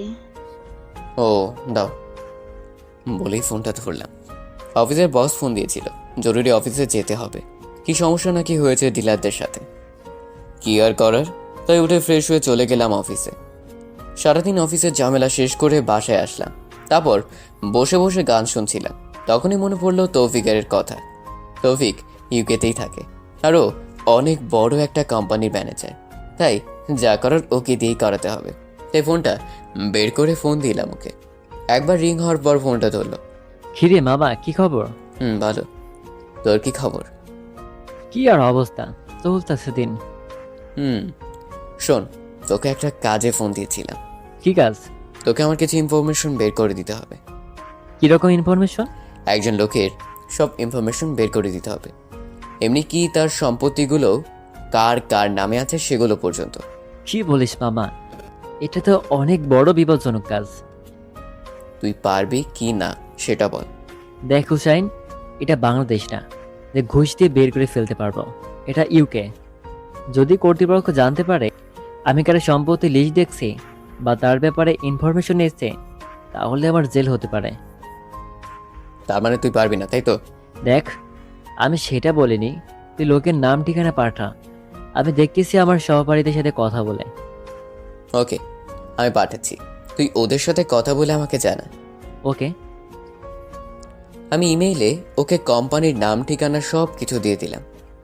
গুগল থেকে আরও কিছু ইনফরমেশন নিলাম, এমনকি ফাহাদ কাকুর ছবিটাও পেলাম। সব কিছু ওকে দিয়ে ল্যাপটপ বন্ধ করে খেতে চলে আসলাম। এসে দেখি সবাই বসে গল্প করছে, তাই আমিও গিয়ে বসে গেলাম। সব টেনশন বাদ দিয়ে মজা করতে লাগলাম। হঠাৎ সাথীর দিকে নজর পড়তেই দেখি ও কারোর সাথে ফোনে কথা বলছে। হঠাৎ সাথীও আমার দিকে তাকালো। আমি ওর দিকে তাকিয়ে একটা রহস্যময় হাসি দিলাম। ব্যাস, ওর সব কিছু শেষ, মুখটা শুকিয়ে গেল আর কি যেন ভাবতে লাগলো। তারপর আমি আবার ওদের সাথে মজা করতে লাগলাম। তারপর খাওয়া দাওয়া করে একেবারে রুমে আসলাম। ল্যাপটপটা ওপেন করতে দেখি তৌফিক নক করে রেখেছে। হুসাইন, বের করতে কিছুদিন সময় লাগবে। কিরকম? এই 2 সপ্তাহ খানেক। আসলে বুঝেছি তো, এগুলো সময়ের কাজ। আর এদেশে তো ঘুষ নেয় না, আর যারা নেই তারা অনেক সেফলি কাজ করে, তাই কিছু সময় লাগবে। ওকে, কিন্তু যাই করিস একটু তাড়াতাড়ি, আর এই কথাটা যেন কেউ জানতে না পারে। আরে তুই চিন্তা করিস না, এটা জানাজানি হলে আমারই বিপদ হবে। সো তুই নিশ্চিন্তে ঘুমা। ওকে বলে ল্যাপটপ পাশে রেখে ঘুমিয়ে গেলাম। সকালে আম্মুর ডাকে ঘুম ভাঙলো। নাস্তা করে রেডি হতে লাগলাম অফিসে যাওয়ার জন্য। তখনই আম্মু দরজায় নক করলো। কিরে, রেডি হচ্ছিস? কেন? তুই যাওয়ার সময় জান্নাতকে একটু ড্রপ করে দিবি। কেন? জান্নাত কোথায় যাবে আবার? ওর নাকি একটা জরুরি ক্লাস আছে, তাই ওকে আজকে ভার্সিটিতে যেতে হবে। যাও, গিয়ে রেডি থাকতে বলো। ও রেডিই আছে, তুই যাওয়ার সময় ওকে নামিয়ে দিয়ে যাস, তাই হবে। ওকে। রেডি হয়ে নিচে গিয়ে দেখি জান্নাত রেডি হয়ে বসে আছে। ওকে দেখেই মাথাটা চক্কর দিয়ে উঠল। তাকে দেখি জান্নাত আজকে অন্য দিনের চেয়ে অনেক সুন্দর হয়ে সেজেছে। চোখে কাজল, মাথা চুলগুলো সুন্দর করে গুছিয়ে রাখা, কপালে টিপটা আরো সুন্দর করে তুলেছে জান্নাতকে। এসব ভাবছিলাম, তখনই জান্নাত চোখের সামনে হালকা করে ওর চুড়ি নাড়া দিল। এতে আমি ভাবনা জগৎ থেকে বাইরে আসলাম। কি হলো, এভাবে আমার দিকে তাকিয়ে আছেন কেন? না, এমনি। চলো, এমনিতে লেট হয়ে যাচ্ছে। চলেন। তারপর দুজনে গাড়িতে এসে বসলাম। তারপর গাড়ি চালাতে লাগলাম আপন গতিতে। শুনলাম আজকে নাকি আপনার ইম্পর্টেন্ট ক্লাস আছে। আচ্ছা, তোমাকে একটা পার্সোনাল প্রশ্ন করি। বলেন। তোমার কি কোনো বিএফ আছে? ভাইয়া, এই দেশে আমরা মাত্র 4 মাস এসেছি, সো এখানে বিএফ থাকা অসম্ভব। তাহলে আজকে কিসের ক্লাস করতে যাচ্ছ? মানে যে মেয়েদের বিএফ থাকে না তাদের তো সাধারণত ইম্পর্টেন্ট ক্লাস থাকে না, তো তোমার আবার কি ক্লাস আছে? ও আসলে আজকে যাওয়ার কারণটা হলো এতদিন যে ক্লাসগুলো মিস করেছি সেইগুলো নোট করতে আনবো, আর সামনে তো এক্সাম, তাই সেটার চার্ট নিতে যাব। বিশ্বাস হচ্ছে না কেন জানি আমার। কেন? মানলাম ক্লাস করতে যাচ্ছেন, তাহলে এত সেজেগুজে কেন? তা একটা মডার্ন মেয়ে হয়ে কপালে টিপ, এটা হজম হচ্ছে না। আসলে একটা মেয়েকে দেখে ভালো লাগলো, তাই আজকে আপুর টিপটা পেয়ে শখ করে একটা লাগিয়ে নিলাম। ও, তা এটা তো বাসাতেও লাগাতে পারতেন, ভার্সিটিতে পড়ে যাচ্ছেন কেন? এমনি দেখি সবাই কি কমেন্ট করে। ও গুড। তা হঠাৎ করে এমন পরিবর্তন করলে মেনে নিতে কষ্ট হয়, সো এসব করার আগে একবার জানাবেন প্লিজ। ওকে, সামনে গিয়ে ডানা রাখেন। ওকে। আপনি কি এটাতে ভর্তি হয়েছেন? কেন? এটাতে আমি স্টাডি করেছি। তাই নাকি? তাহলে তো আমার আর সমস্যা নাই। মানে এখন থেকে কোনো সমস্যা হলে আপনি তো আছেনই। আসেন আমার সাথে বলে আমি ওর সাথে গাড়ি থেকে নামলাম। আপনি কি ভিতরে যাবেন নাকি? কেন, কোনো সমস্যা? না মানে আপনি গিয়ে কি করবেন? আপনার সব সমস্যা শেষ করে দিয়ে আসি। ওকে চলেন। ওর একটা বান্ধবী আসলো হঠাৎ করে। কিরে জান্নাত, তোর বোনের বিয়ে শেষ হলো? হুম। আপনি হুসাইন ভাইয়া না? হুম। আরে ভাইয়া কেমন আছেন? আর আপনি এখানে? একটু কাজ আছে তাই আসতে হলো। ওহ ভাইয়া, আপনার একটু হেল্প লাগবে আমার। কেমন হেল্প? আপনি একটু আপনার বন্ধুদের বলে দিবেন যেন আমাকে ডিস্টার্ব না করে। আচ্ছা আসো। ভাইয়া, আপনাদের পরীক্ষা বর্ষে আমরা এসে ভর্তি হই, তাই হয়তো আমাকে চিনতে পারেননি আপনি। কিছু না বলে সোজা ক্যান্টিনে চলে গেলাম। গিয়ে দেখি আমার সবগুলো ফ্রেন্ডসগুলো বসে আড্ডা দিচ্ছে। ওরা হলো বর্তমানে ভার্সিটির বড় ভাই। যাই হোক, ওরা আমাকে দেখেই আমার কাছে আসলো, এসে আমাকে জড়িয়ে ধরলো। জান্নাত অবাক হয়ে আমার দিকে তাকিয়ে আছে। আরে মামা, তুই এতদিন পর হঠাৎ ভার্সিটিতে? তো ওদের মনে পড়লো তাই চলে আসলাম। আচ্ছা, আই বস। মামা, আজকে একটু কাজ আছে তাই তাড়াতাড়ি যেতে হবে। চলে যাবি মানে? আর জান্নাতকে সাথে নিয়ে এসেছিস, কাহিনী কি? আসলে জান্নাত হলো আমার কাজিন, সো সবার সাথে আর যাই করিস ওকে যেন কেউ ডিস্টার্ব না করে। নাফিস আমার মুখের দিকে হা করে তাকিয়ে আছে, মনে হচ্ছে অনেক বড় শখ খেয়েছে। কি হলো, এভাবে তাকিয়ে আছিস কেন? না এমনি। আচ্ছা ভাবি, আপনি যান, কেউ আপনাকে ডিস্টার্ব করবে না। কেউ যদি করে তাহলে আমাকে বলবেন, তাহলেই হবে। ওই ভাবিকে। নাফিস আমার দিকে তাকালো। আমি ইশারায় সরি বলতে বললাম। ও সরি, মুখ ফসকে বের হয়ে গেছে। জান্নাত, তুমি যাও, আর সমস্যা হলে আমাকে জানিও। ওকে। জান্নাত ঠাস করে আমার দিকে ঘুরে তাকালো। কিরে মামা, কাহিনীটা কি বলতো? কিসের কাহিনী? এই প্রথম তুই কোনো মেয়ের জন্য সুপারিশ করলি। তুই তো এমন ছিলি না। আরে এমনি, ওর যেন সমস্যা না হয় তাই বললাম আর কি।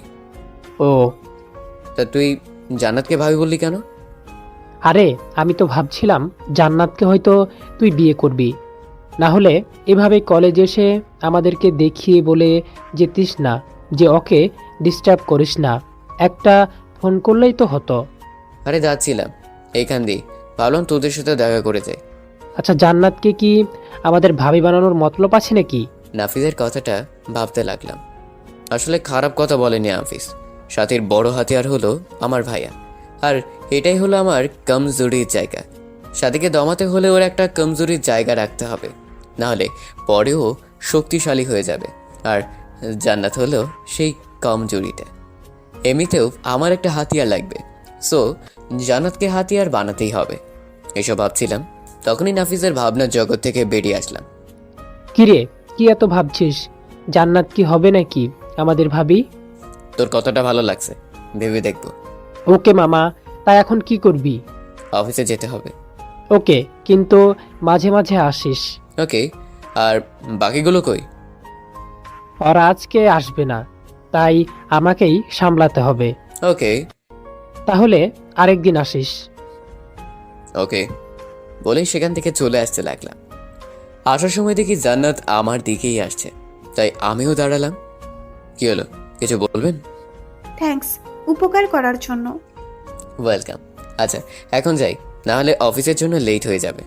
ওকে, কিন্তু বিকেলে যাওয়ার সময় নিয়ে যাবেন। ওকে আসি বলেই সেখান থেকে চলে আসলাম। সারাদিন অফিস শেষ করে বাসায় আসার সময় জান্নাতকে আনতে গেলাম। গিয়ে ফোন দেওয়ার পর জান্নাত নিচে নেমে আসলো। কোনো কথা না বলে গাড়িতে উঠে বসে গেল। কেমন কাটলো আজকে? ভালোই। আপনাকে নাকের আগায় রাগ লেগে আছে কেন? এমনি। কেউ কিছু বলেছে? না। তাহলে ভাবে রাগ করে আছেন কেন? এমনি। আচ্ছা, রাগটা কি আমার উপর নাকি অন্য কারোর উপর? আপনার উপর। ও, তাহলে তো আর সমস্যা নেই। ওই, আপনি আগে কি কলেজে র্যাগিং এর লিডার ছিলেন? না, কে বলেছে আপনাকে? মিথ্যা বলেন কেন? আপনার ব্যাপারে আজকে সব জেনেছি আমি। কি জেনেছেন? এই ভার্সিটিতে গিয়ে কি কি কাজ করতেন। কি করতাম? এই মেয়েদের র‍্যাক দিতেন। সব স্যার ম্যাডাম আপনাকে ভয় পেত। যাকে মন চাইতো তাকেই মারতেন। আরো অনেক কিছু। ওই সময় রাজনীতি করতাম, তাই একটু করতাম আর কি। কিন্তু এগুলো আপনাকে কে বলেছে? কে বলেছে সেটা আপনাকে বলতে যাব কেন? আমার এত গুণ গাইলো, তাকে দেখবো না একবার? থাক, দেখতে হবে না। আরে ওই সময়ের কথা বাদ দেন, এখন তো এসব ছেড়ে দিয়ে ভালো হয়ে গেছি, তাই না? তা ঠিক। আপনার কপালের টিপটা কোথায়? ফেলে দিয়েছি। কেন? নষ্ট হয়ে গেছে তাই। ও, তবে টিপার শাড়ি পরলে আপনাকে অসম্ভব সুন্দর লাগে। ও তাই নাকি? তাহলে আজকে রাতে পরে ট্রাই করব। কোনটা বলেন? এটা আপনার ইচ্ছে। ওকে। কথা বলতে বলতে বাসায় চলে আসলাম। তারপর গাড়িটা পার্ক করে ভিতরে আসলাম। এসে দেখি ভাইয়া ওরাও চলে এসেছে, আর দাদু সবাইকে নিয়ে গল্প করছে। কিরে, আজকে এত তাড়াতাড়ি চলে আসলি? মাথাটা ব্যথা করছে, তাই চলে আসছি। ও, তা মেডিসিন খেয়েছিলি? আম্মু, তুমি একটু এসে মাথাটা টিপে দিয়ে যাও তো। তুই গিয়ে ফ্রেশ হ, আমি আসতেছি। ওকে বলে উপরে চলে গেলাম। রুমে গিয়ে শাওয়ার নিয়ে এসে খাটে শুয়ে রইলাম। কিছুক্ষণ পর আম্মু এসে মাথাটা টিপে দিয়ে গেল। তারপর হালকা কিছুক্ষণ ঘুমিয়ে নিলাম। হঠাৎ কারো ডাকে ঘুম ভাঙলো। তাকিয়ে দেখি জান্নাত সামনে দাঁড়িয়ে, তাও শাড়ি পরে আর কপালে ছোট্ট একটা টিপ। মনে হচ্ছিল কোন এক পরী আমার সামনে দাঁড়িয়ে আছে আর মুচকে মুচকে হাসছে। ওই, আপনার ঘুম ভাঙছে? কেন? এত কষ্ট করে পড়ছি আর আপনি নাকি এখানে পড়ে ঘুমাচ্ছেন? সরি, মাথাটা একটু ব্যথা করছিল, তাই আর কি একটু ঘুমিয়েছিলাম। এখন কি অবস্থা? ভালোই। আজকে সবাই প্ল্যান করতেছে বাইরে ডিনার করবে। কোনটা বলে? ভালোই। তাহলে আর কি উঠে রেডি হয়ে নেন, না হলে আন্টি এসে ঢাকিয়ে রেডি হতে পাঠাবে। কিছু না বলে একটা মুচকি হাসি দিয়ে উঠে চলে গেলাম ওয়াশরুমে। ফ্রেশ হয়ে এসে দেখি জান্নাত চলে গেছে, তাই রেডি হয়ে ছাদে গিয়ে দাঁড়িয়ে সিগারেট দৌড়িয়ে টানতে লাগলাম। কিছুক্ষণ পর হঠাৎ কেউ পেছন থেকে বলে উঠল, টেনশন কি বেশি হয়ে গেছে? পেছনে ফিরে দেখি সাথী দাঁড়িয়ে আছে। না, প্ল্যান করছি। আমি তো আর আগে থেকে প্ল্যান করিনি, তাই এখন একটু ভাবছি আর কি। লাভ নেই। সেটা সময় না হয় বলবে। ও ভালো কথা, তোমাকে নিচে ডাকতেছে। বাসার সবাই নাকি আজকে বাইরে ডিনার করবে, তাই তোমাকে রেডি হতে বলেছে আম্মা। আমি রেডি হয়ে আছি। ও তাহলে তো ভালোই। আচ্ছা আমি এখন আসি। আমি দাঁড়িয়ে দাঁড়িয়ে আবার সিগারেট টানায় মন দিলাম। সিগারেট শেষ করে রুমে এসে মোবাইলটা নিয়ে নিচে গেলাম। মোটামুটি সবাই রেডি। আমি গিয়ে ভাইয়ের পাশে বসে গেলাম। কি রে, তুই এত তাড়াতাড়ি রেডি হয়ে গেলি? তা হঠাৎ করে এমন অদ্ভুত ডিসিশন নিলা যে? কোন ডিসিশন? এই যে আজকে বাইরে খেতে যাওয়ার প্ল্যান। আরে আজ দাদুর সাথে বাজি লেগেছিলাম আর বাজিতে হেরে গিয়েছি, তাই শর্ত অনুযায়ী সবাই মিলে আজ বাইরে খেতে যাব। কিসের বাজি? আমি বলেছি তোর ভাবির হাতের রান্নার স্বাদ ভালো না, আর দাদু বলেছে। থাক, আর বলতে হবে না, আমি বুঝে গেছি। আচ্ছা, তোমাদের কি আর কাজ নেই এসব বাজি লাগা ছাড়া? আছে, কিন্তু সেগুলো শেষ। মনে মনে ভাবতে লাগলাম, আরো মাথায় উঠাও বড় বউকে। তারপর যখন আছাড়টা দিবে না, তখন বুঝবে কত ধানে কত চাল। আর দাদুর উপর রাগটা উঠতেছে। কি দরকার এত আদর করার? বুড়ি জামাইয়ের কারণে আজকে এই সমস্যাটায় পড়তে হয়েছে। কিরে হোসাইন, কি এত ভাবতেছিস? বাস আসলে সেটা কিভাবে নিব? কি? না কিছু না, আব্বুর সাথে কথা বলছিলাম, তখনই। কিরে, কি করবি না? ও ভাইয়া, তুমি? তা কি করবি না বলতেছিলি? ভাবি জিজ্ঞেস করছিল বিয়ে করব কিনা। আমি বললাম সময় হলে করব না হয়। ও, তা আজকে কি তোর অফিস আছে নাকি? কেন? শুক্রবারও অফিস করা শুরু করলি নাকি? আজকে শুক্রবার। ফ্রেশ হয়ে নিচে আই, সবাই একসাথে নাস্তা করব। তোমরা যাও, আমি আসছি বলে উঠে ফ্রেশ হতে চলে গেলাম। ফ্রেশ হয়ে এসে রেডি হচ্ছিলাম, তখনই মোবাইলটা টুম করে উঠলো। মোবাইল নিয়ে তাকিয়ে দেখি সাজ্জাদ টেক্সট দিয়ে রেখেছে, ভাইয়া আজকে রাত 8টায় মুজিবনগর পার্কে চলে আসবেন। ওকে বলে মোবাইলটা রেখে দিলাম। তারপর রেডি হয়ে নিচে চলে গেলাম। গিয়ে দেখি সবাই বসে আছে। ও আসছিস, আয় বস এখানে। হুম বলে আব্বুর পাশে বসে গেলাম। শুনলাম তুই নাকি কোন মেয়েকে পছন্দ করিস, তা কে সে? আচ্ছা একজন, সময় হলে বলবো। এবার তো তোর বিয়ে করার পালা, তো বল কবে মেয়েকে আমাদের দেখাবি? নাস্তা খাবো না, চলে যাব। আচ্ছা খা। তারপর নাস্তা করে উপরে চলে আসলাম। রুমে বসে বসে গান শুনছিলাম, তখনই দরজায় জান্নাত নক করলো। আসতে পারি? থাক, আসার দরকার নেই। জান্নাত একটা হাসি দিয়ে ভিতরে চলে আসলো। তা এই সময় কি মনে করে? আপনি আমাকে ওই দিন মিথ্যে বলেছিলেন কেন? কোন দিন? আপনার নাকি গার্লফ্রেন্ড নেই, তা আজকে সবার সামনে তো ঠিকই বললেন আপনার গার্লফ্রেন্ড আছে। আপনি সত্যি একটু সহজ সরল। জান্নাতের কথা শোনার মুখের অবস্থা দেখে আমি হাসি থামাতে পারলাম না, তাই ওর সামনেই হু হু করে হেসে দিলাম। জান্নাতের মুখটা কিছুক্ষণের মাঝেই আগুনের মতো লাল হয়ে গেল আর আমার দিকে অগ্নি চোখে তাকালো। কি হলো, হাসতেছেন কেন? আপনার কথা শুনে। কেন, আমি আবার কি বললাম? আপনি জানেন আমার গার্লফ্রেন্ড নাই, তারপর এসে জিজ্ঞেস করতেছেন। নাস্তার টেবিলে যে বলে আসলেন। সেটা বলেছি মিথ্যে, কারণ এই কথাটা না বললে না ওরা ভাইয়ের মতো আমাকেও ধরে বিয়ে করিয়ে দেবে। সত্যি বলতেছেন তো? হুম। কথাটা যেন মনে থাকে। আর বিকেলে কি ফ্রি আছেন? না, তবে সন্ধ্যায় ফ্রি আছি। ওকে, তাহলে আমি এক জায়গায় যাব আর আপনাকেও নিয়ে যাব কোথায়? একজনের সাথে পরিচয় করিয়ে দিতে। ওকে, কিন্তু আমাকে 7:30টায় ছেড়ে দিতে হবে। কেন? একজনের সাথে ছোট্ট একটা মিটিং আছে তাই। ওকে। আমি আবার গান শুনে মন দিলাম। সারাদিন শেষ হয়ে গেল। সন্ধ্যায় রেডি হয়ে নিচে গিয়ে দেখি দাঁড়িয়ে আছে। হালকা মেকআপে মেয়েটাকে অনেক সুন্দর লাগছিল। আসেন। তারপর জান্নাতের বলা অনুযায়ী গাড়ি চালাতে লাগলাম। কোথায় যাচ্ছি? বললাম না, একজনের সাথে পরিচয় করিয়ে দেব।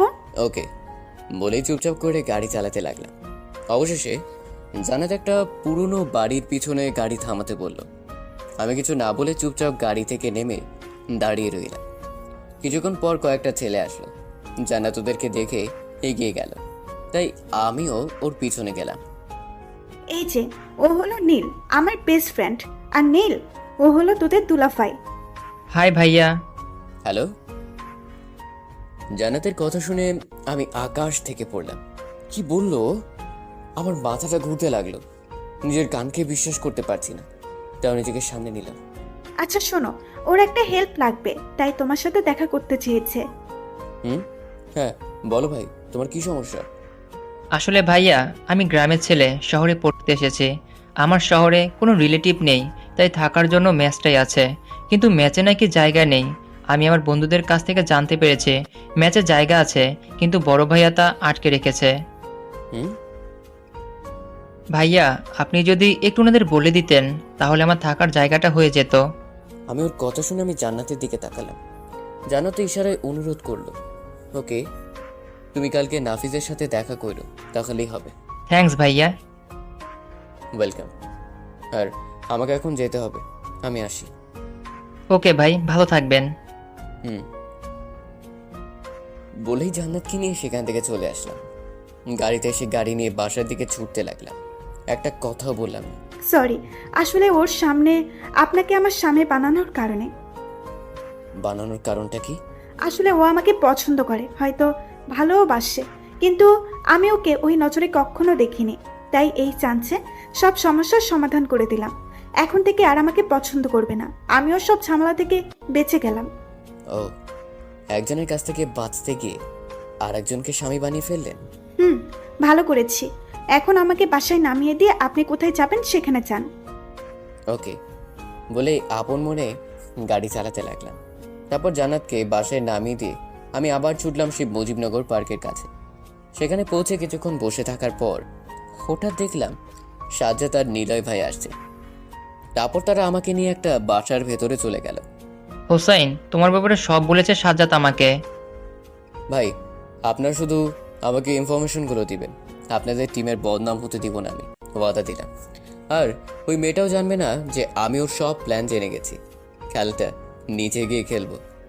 তুমি আমার ছোট ভাইয়ের মতো, তাই তোমাকে সব হেল্প করব আমরা। কিন্তু দেখো, এটা যেন কোনোভাবে লিক না হয়ে যায়। এটা আমার দায়িত্ব। আজ থেকে আপনি এটা নিয়ে চিন্তা করবেন না। আর আপনাদের কোনো হেল্প লাগলে বলবেন। আচ্ছা ঠিক আছে, তাহলে এখন উঠি, অনেক কাজ আছে। তারপর আমি বাসায় চলে আসলাম। এসে রুমে গিয়ে ফ্রেশ হয়ে নিলাম। তারপর খাওয়া দাওয়া করে দিলাম একটা ঘুম। এভাবে কেটে গেল কয়েকদিন। একদিন সকালে ঘুম ভেঙে গেল ফোনের চিল্লানিতে। তাকে দেখি সেই প্রাইভেট নাম্বার, মানে সাজ্জাতের কল। তাই তাড়াতাড়ি রিসিভ করলাম। বল, কি হয়েছে? তোমাকে মেয়েটার সব ইনফরমেশন পাঠিয়েছি, চেক করে নাও। ল্যাপটপ নিয়ে চেক করে দেখলাম সব কিছু এসেছে। ওকে ওকে, আর দেখো এটা যেন ফাঁস না হয়। ওকে বলেই ফোনটা রেখে দিলাম। তারপর ঘুম থেকে উঠে নিচে গিয়ে নাস্তা করে আসলাম। রুমে এসে দেখি মোবাইলে অনেকগুলো কল এসে আছে। তাকিয়ে দেখি তৌফিকের কল, তাই তাড়াতাড়ি কল ব্যাক করলাম। রিং হতেই কল রিসিভ করলো। হুসাইন, ইমেল চেক কর। ওকে বলেই কলটা কেটে দিলাম। তারপর ইমেলগুলো দেখতে লাগলাম আর অবাক হয়ে গেলাম। প্রথমে দেখতে লাগলাম তৌফিকের ইমেইলগুলো। ছোট চাচার সব সম্পত্তি তার 2 মেয়ের নামে, আর ওদের কোম্পানির মালিক হলো জান্নাত সরকার। মোটামুটি ভালোই সম্পত্তি আছে ছোট চাচার, তবে সাথে থেকে জান্নাতের নামে সম্পত্তি বেশি। সবগুলো কাগজ বের করে দেখার পর গেলাম সাজ্জাতের ইমেইলগুলোতে। প্রথমে নজর পড়লো ওর কল লিস্টে। তাকে দেখি ভাইয়ের নাম্বারে অনেকগুলো কল দেয়া। তারপরে নাম্বারটা চোখে পড়তেই চমকে গেলাম, কারণ সেই নাম্বারটা হলো আমাদের কোম্পানির ম্যানেজার। তারপর গেলাম সাথের ইমেইল লিস্টে। গিয়ে আমি আরও চমকে যাই। তাদের কথাবার্তা দেখে আমি বুঝতে পারলাম ওরা দুজনে হয়তো ফ্রেন্ড, আর আমাদের কোম্পানির একটা বড় অ্যামাউন্ট লিখিয়ে নিবে। আরও নিচে যেতে দেখলাম আমাদের কোম্পানির পিছনে 20 একর জমি লিখিয়ে নেওয়ার প্ল্যান করছে, তাও খুব শীঘ্রই। আমি অবাক হয়ে যাই ওর মেসেজগুলো দেখে। তারপর কি করব সেটা নিয়ে ভাবতে লাগলাম। অবশেষে কোনো উপায় না পেয়ে আমি একটা প্ল্যান করলাম। তারপর আমি ফোনটা হাতে নিলাম, নিয়ে কল দিলাম নাফিসকে। কিছুক্ষণ পর ফোনটা রিসিভ করলো। কিরে মামা, এখন কল দিলি? শোন, কিছুদিনের জন্য তোদের সবার কাজ আছে। কি কাজ? তোরা আজ থেকে আমাকে কিছু কাজ করে দিতে হবে। তোদের পুরো মাসের খরচ আমি দিব, এটা নিয়ে চিন্তা করিস না। আরে কি বলিস মামা, বল তোর কি হেল্প লাগবে? শোন, তোরা সবাই আড্ডাখানায় চলে আয়, আমি কিছুক্ষণের ভিতরেই আসছি। বলে ফোনটা কেটে দিলাম। তারপর রেডি হয়ে চলে গেলাম সেখানে। গিয়ে দেখি সবাই এসে গেছে। বল মামা, তোর কি হয়েছে? তোদের সবার কিছু হেল্প লাগবে আমার। কেন করাচ্ছি বা কি কারণ, এগুলো কেউ জানতে চাইবে না। ওকে, কিন্তু তোর যে একটা কিছু হয়েছে সেটা বুঝতে পারতেছি। তোর কি হেল্প লাগবে শুধু বলিস, তাহলেই হবে। ওকে, আরেকটা কথা, এই কথা যেন কেউ না জানে, আর কাজটা একেবারে সিক্রেট। ওকে, তুই চিন্তা করিস না। তারপর ওখান থেকে চলে আসলাম বাসায়। দুপুরে খাওয়া দাওয়া করে ভাবলাম একটু ঘুমিয়ে নিই। খাওয়া দাওয়া করে দিলাম এক ঘুম। বিকেলে উঠলাম একেবারে। তাকে দেখি জান্নাত দাঁড়িয়ে, হাতে একটা বালিশ নিয়ে। কি হলো? হাতে বালিশ কেন? আপনাকে দিতে এসেছি। কেন? ওই সুতার কাজ শিখেছি, আর তাই আজকে একটা বালিশে আর্ট করেছি, তাই প্রথমটা আপনাকে দিতে এসেছি। দেখি কি আর্ট করেছেন। বালিশটা হাতে নিয়ে নিলাম। তাকে দেখি প্রথমে একটা লাভ আঁকা, তার ভেতরে আমার নামটা সুন্দর করে লেখা। ধন্যবাদ। ধন্যবাদ দিলে হবে না, এত কষ্ট করেছি তার জন্য ট্রিট লাগবে। ওকে, বলে কবে ট্রিট নেবে? একটু পরে বাইরে যাব, আমি তখনই নেব। কিন্তু আমার তো কাজ আছে। আপনি না হয় যাওয়ার সময় টাকা নিয়ে যাবেন। কি? যান, লাগবে না আপনার ট্রিট। আচ্ছা দেখি যাওয়া যায় কিনা। দেখি না, উঠে গিয়ে ফ্রেশ হয়ে নিন, তারপর দুজনে একসাথে বের হব। ওকে, হালকা হাসি দিয়ে বললাম। তারপর উঠে চলে গেলাম ফ্রেশ হতে। ফ্রেশ হয়ে এসে রেডি হয়ে চলে গেলাম নিচে। জান্নাতকে নিয়ে চলে গেলাম একটা রেস্টুরেন্টে। তারপর খাওয়া দাওয়া করে বাসায় চলে আসলাম। রুমে এসে ফ্রেশ হয়ে ফোন দিলাম নাফিসকে। ফোনটা রিসিভ করলো। বল মামা। কাল সকালে একজনকে কিডন্যাপ করতে হবে। কাকে? আমাদের কোম্পানির ম্যানেজারকে। কেন? কালকে না হয় জানতে পারবে সোনা। এখন শোন কি করতে হবে। কাল সকালে ব্যাস, তারপর ওকে নিয়ে গুদাম খানার পিছনে নিয়ে আটকে রাখবি। তারপর আমি বাকিটা বুঝাবো। তুই চিন্তা করিস না, আমি বাকিটা দেখতেছি। শোন, ও যেন কাউকে কল দিতে না পারে, আর কেউ যেন না দেখে কাজটা করার সময়। ওকে। কথা শেষ হতে না হতেই দেখি তৌফিক নক দিয়েছে। কিরে, কি খবর? ভালো। মামা, তোর তো আর একটা কাজ আছে। কি কাজ? ফোন দে বলছি। কিছুক্ষণ পর তৌফিক কল দিল। বল এবার কি কাজ? আচ্ছা, আমি যার ইনফরমেশন এনেছি তার সব সম্পত্তি আমার নামে লিখে আনতে চাই। তুই ওনার সব সম্পত্তির একটা উইল বানাতে পারবি? মামা, তোর মাথা ঠিক আছে? কেন, কি হয়েছে? আরে, এটা করতে গেলে হাজারো ঝামেলার মোকাবেলা করতে হবে। আর সব থেকে বড় কথা হলো, ওনার সম্পত্তির আগে থেকেই একটা উইল আছে। সেটা হলো ওরা এক বোন আরেক বোনকে সম্পত্তি দিতে পারবে, বাইরের কোনো লোককে না, এমনকি তার স্বামীকেও না। তাই নাকি? আমার ছোট চাচা তো হেভি ব্রেনি লোক, শালা হিটলার হওয়া যোগ্য। তাই এই চিন্তা বাদ দে। ওকে, তুই একটা কাজ কর, বড় বোনের সব সম্পত্তি ছোট বোনকে লিখে দিয়েছে এমন একটা উইল কর। ওকে, কিন্তু তার জন্য ছোট বোনের একটা সিগনেচার লাগবে। তুই কাগজটা পাঠা, আমি বাকিটা দেখছি। আমি উকিলের সাথে কথা বলে সব জানাচ্ছি। ওকে বলেই ফোনটা রেখে দিলাম। তারপর আব্বুর রুমে গেলাম, আব্বুর চেকবুক নিয়ে নিলাম। তারপর সেটাতে কিছুটা কারসাজি করে বারান্দায় গেলাম, গিয়ে চুপচাপ দাঁড়িয়ে রইলাম। কিরে, কিছু বলবি? আমার কিছু টাকা লাগবে। তো এখানে দাঁড়িয়ে আছিস কেন? যা গিয়ে চেকবুক এনে দে, আমি সাইন করে দিতেছি। ওকে বলেই রুমে যাওয়ার অ্যাক্টিং করে আবার চেকবুক আর আমার প্ল্যান করা কলমটা নিয়ে বারান্দায় আসলাম। তারপর আব্বু টাকার অ্যামাউন্ট দেখে সাইন করে দিল। কিরে, মাত্র 40,000 টাকার জন্য আমার কাছে আসলি কেন? কাল বিকালে সবার পার্টি আছে, আর আমার ক্রেডিট কার্ডের টাকাও শেষ হয়ে এসেছে, আর এখনো স্যালারি পাইনি, তাই বেকারদের মতো তোমার কাছ থেকে টাকা নিতে হলো। ওকে। আমি চেকবুকটা থেকে 2টা চেক পেপার ছিঁড়ে আনলাম। তারপর চেকবুকটা আব্বুর রুমে রেখে আমার কলমটা আমার সাথে নিয়ে রুমে চলে আসলাম। আসলে চেকবুকটায় অনেক বড় খেল খেলে নিয়েছি। আমি যে চেকটায় সাইন করিয়েছি তার নিচেরটায় 15 লাখ টাকার একটা অ্যামাউন্ট ছিল, আর এটার সব সফল হলো আমার কলমের, কারণ এটার পাওয়ার একটাই, উপরের পেজে যা লিখবে তার নিচেরটাও হুবহু উঠে যাবে।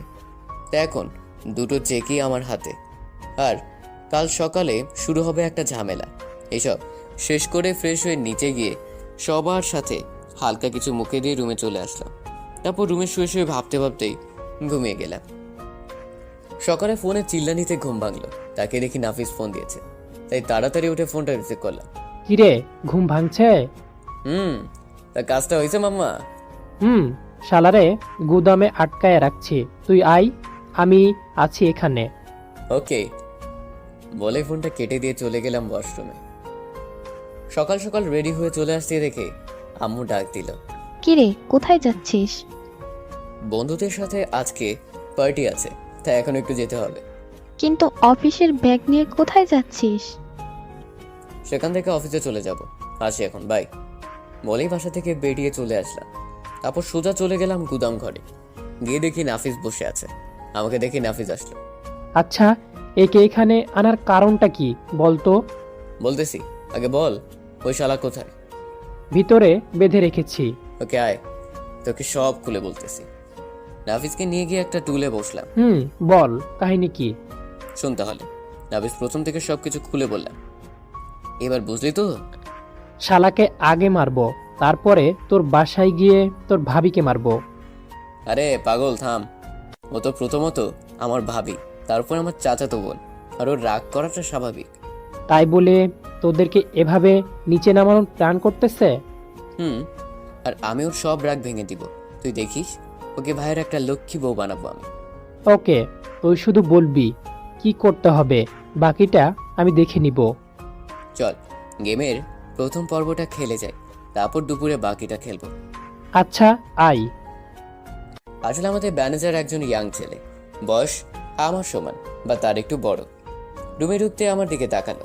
অনেক মেরেছে হয়তো নাফিস, চোখ মুখ দেখেই বোঝা যাচ্ছে। স্যার দেখেন না, ওরা সবাই মিলে উঠিয়ে এনেছে, আমি কিছুই করিনি। ওরা কে বা কারা আমি তাও জানি না। আমি ওদেরকে বলেছি তোকে উঠিয়ে আনতে। কি? শালা, আমাদের কোম্পানিতে কাজ করিস আবার আমার বাবার ক্ষতি করতে লেগে আছিস? সাথী তোকে কত দিবে বলে শোক করাচ্ছে? স্যার কে সাথে? আচ্ছা, মনে পড়তেছে না? তাহলে এগুলো দেখ। বলে ওদের কথার কিছু রেকর্ডিং চালু করলাম। ম্যানেজার শুনে বড় সড়ো ধাক্কা খেল, তারপর মাথা নিচু করে বসে গেল। কি হলো, এবার চিনতে পেরেছিস? স্যার প্লিজ, এসবে আমার কোনো দোষ নেই। ম্যাডাম আমাকে টাকার লোভ দেখে হিসাব করতে বলেছে। বুঝলাম, তা কত দিবে বলেছে? বলেছিল 10 লক্ষ টাকা দিবে আর চাকরিতে রাখবে সারা জীবন। ও, তাহলে 15 লক্ষ টাকা তো তোর জন্য অনেক বেশি, তাই না? একটা কাজ কর, তুই এখন ব্যাংকের ম্যানেজারকে ফোন দিয়ে বলবি 15 লক্ষ টাকার চেক পাঠাচ্ছি, সেটার ক্যাশ যেন দিয়ে দেয়। কেন স্যার? তুই আজ থেকে আমাদের হয়ে কাজ করবি, আর এই টাকাটা তোর অ্যাডভান্স। কথাটা শুনে ছেলেটার মুখটা ঝলমল করে উঠল, কিন্তু ও জানে না আমি কি ভাবছি। ওকে স্যার, আপনি যা বলবেন তাই করব। আপাতত ফোন করে ব্যাংকে ফোন করে বল টাকাটা দিয়ে দিতে। কিন্তু স্যার এটার জন্য তো চেক লাগবে। চেক আছে আমার কাছে, তুই শুধু ফোন করে বললেই হবে। আমার ফোন তো ওরা নিয়ে গেছে। নাফিজার ফোনটা এনে আমার হাতে দিল। নে, এবার ফোন কর। হাত তো বাঁধা। সমস্যা নেই, আমি কল দিচ্ছি, তুই শুধু কথা বল। তারপর ব্যাংক ম্যানেজারকে কল দিয়ে ফোনটা ওর কানে ধরলাম। ফোন রিসিভ করার পর ছেলেটা বলল লোক গেলে টাকাটা দিয়ে দিতে। তারপর আমি ফোনটা কেটে দিলাম। তারপর নাফিসকে নিয়ে বাহিরে চলে আসলাম। পিছন থেকে ছেলেটা ডাকছিল আর বলছিল, স্যার আমি তো এখন আপনাদের দলে, আমাকে ছেড়ে দিন এবার। কিছু না বলেই বাহিরে চলে আসলাম আমরা। ছেলেটাকে কি ছেড়ে দিব? তুই কি পাগল? আরে ওকে দিয়েই তো আমাদের সব প্ল্যান করতে হবে। ওকে ছাড়লে সবকিছু শেষ হয়ে যাবে। এখন তুই শুধু ওকে দেখে রাখবি আর মোবাইলটা বন্ধ করে রাখবি। আর এই নে চেকটা। চেক দিয়ে আমি কি করব?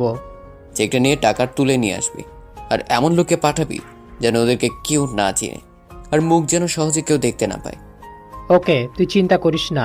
শোন, আমি এখন অফিসে চলে যাই, দুপুরে এসে আর একটা খেলবো। ওকে। আর ওর দিকে কড়া নজর রাখিস, আর মারিস না, আর পালাতে যেন না পারে ওই দিকে খেয়াল রাখিস। বলেই চলে গেলাম অফিসে। অফিসে গিয়ে কাজ করছিলাম, তখনই মোবাইলে কল আসলো। তাকে দেখে জান্নাত কল দিয়েছে, তাই ফোনটা রিসিভ করলাম। আপনি কোথায়? অফিসে। কেন? সারা সকাল আপনাকে কোথাও খুঁজে পাইনি, তাই ফোন দিলাম। আমাকে খুঁজতেছিলেন কেন? এমনি আপনাকে দেখতে মন চাইতেছিল তাই। ও, বিকেলে বাসে আসলে মন ভরে দেখে নিন কেমন। সারাটা দিন না দেখে থাকতে হবে? হুম, আমি কি আপনার প্রিয় কেউ হয়ে গেছি নাকি? এটা মনে হলো কেন? না, যেভাবে বললেন সারাদিন না দেখে থাকতে হবে, তাতে কি বুঝবো বলেন? এত বেশি বোঝার দরকার নেই। আপনি এখন একটু ভার্সিটিতে আসতে পারবেন? কেন? এমনি আজকে ক্লাস করতে মন চাইতেছে না, তাই আপনাকে নিয়ে ঘুরতে বের হব। কিন্তু দুপুরে তো আমার কাজ আছে। ওই এত কাজ কাজ করেন কেন? আমি কি আপনাকে সারাদিন আটকে রাখবো নাকি? ওকে, আমি আসছি বলেই ফোনটা রেখে দিলাম। তারপর অফিস থেকে বেরিয়ে চলে গেলাম ভার্সিটির সামনে। গিয়ে দেখি ও দাঁড়িয়ে আছে। বলুন, কোথায় যাবেন এই দুপুরে? আজকে আপনার পছন্দের জায়গায় যাব। আমার পছন্দের জায়গা মানে? মানে আপনার পছন্দের জায়গায় আমি আর আপনি গিয়ে ঘুরে আসব। আমার পছন্দের জায়গাটা সন্ধ্যায় খুব ভালো সাজে, এখন কোনো কিছুই পাবো না। ওকে, তাহলে সন্ধ্যায় যাব। আপাতত চলেন, হালকা কিছু খেয়ে নেই, সকাল থেকে কিছুই খাইনি। কিছু খাননি কেন? আজকে উঠতে একটু দেরি হয়ে গেছে, তারপরে আপনাকে খুঁজতে গিয়ে ভার্সিটির টাইম হয়ে গিয়েছিল, তাই খাওয়ার সময়টাই পাইনি। ও, আছেন তাহলে কোথাও গিয়ে খেয়ে নিই। চলেন। সকাল থেকে এখনো কিছু খাইনি, তাই ভাবলাম কিছু খেয়ে নেওয়া ভালো। তারপর দুজনে গেলাম একটা রেস্টুরেন্টে, হালকা কিছু খাওয়া দাওয়া করে নিলাম। এবার বলেন, আমাকে কেন সকালে খুঁজছিলেন? বলা যাবে না। ওকে, তাহলে চলেন, আপনাকে ভার্সিটিতে নামিয়ে দিয়ে আমাকে একটু অফিসে যেতে হবে। ওকে চলেন। তারপর জান্নাতকে ভার্সিটিতে নামিয়ে দিয়ে আসতে লাগলাম। তখনই ফোনটা বেজে উঠলো। তাকে দেখি নাফিস ফোন দিয়েছে, তাই গাড়িটা সাইড করে ফোনটা রিসিভ করলাম। বল। মামা, টাকাটা তুলে আনছি। ওকে, তোর কাছে রাখ, আমি বিকেলে আসতেছি। ওকে। তারপর আবার গাড়ি চালাতে লাগলাম। তখনই জান্নাত বলে উঠলো, কে ফোন দিয়েছিল? কলিগ। ও। তারপর সোজা জান্নাতকে নিয়ে ভার্সিটিতে নামিয়ে দিয়ে আমি চলে গেলাম অফিসে। হাতের সব কাজ শেষ করে বসকে সব বুঝিয়ে দিয়ে 2টার দিকে অফিস থেকে বেরিয়ে গেলাম। সোজা চলে গেলাম গুদামে। গিয়ে দেখি নাফিস বসে আছে। আমাকে দেখে উঠে আসলো। কিরে, কি অবস্থা ছেলেটার? বেঁধে রেখেছি। আয়, লাস্ট ম্যাচ খেলে দিয়েই যাই। চল। ভাই আপনি কি চাইতেছেন বুঝলাম না তো। তুই আর একটা কাজ করলেই তোকে ছেড়ে দিব। কি কাজ? তুই এখন সাথীকে ফোন দিয়ে বলবি যে তুই আর চাকরিটা করবি না। যদি বলে কেন, বলবি কারণটা সন্ধ্যায় জানতে পারবেন। এটা বলার পর তোকে 15 লাখ টাকা দিয়ে দিব। এই টাকা নিয়ে শহর থেকে অনেক দূরে চলে যাবি। ওকে। ওর মোবাইলটা আবার অন করলাম, তারপর সাথীকে কল দিলাম। কতক্ষণ পর সাথী ফোনটা ধরলো। কি খবর, আপনার ফোন বন্ধ কেন? ম্যাডাম, আমি আর আপনাদের চাকরি করব না। কেন? সন্ধ্যায় জানতে পারবেন। আমাকে আর ফোনে পাবেন না, বাই। আমি ফোনটা কেটে দিয়ে বন্ধ করে দিলাম। তারপর সিমটা খুলে ভেঙে দিলাম। স্যার এবার আমাকে ছেড়ে দিন, আমি চলে যাই। তুই এভাবে মাসখানেক থাকবি, তোর কাজ শেষ। কিন্তু তুই ছাড়া পেলে আবার যদি সাথীর সাথে কন্ট্যাক্ট করিস, তাহলে আমার সব প্ল্যান জলে চলে যাবে। আর কিছু বলতে না দিয়ে রুম থেকে বেরিয়ে চলে আসলাম।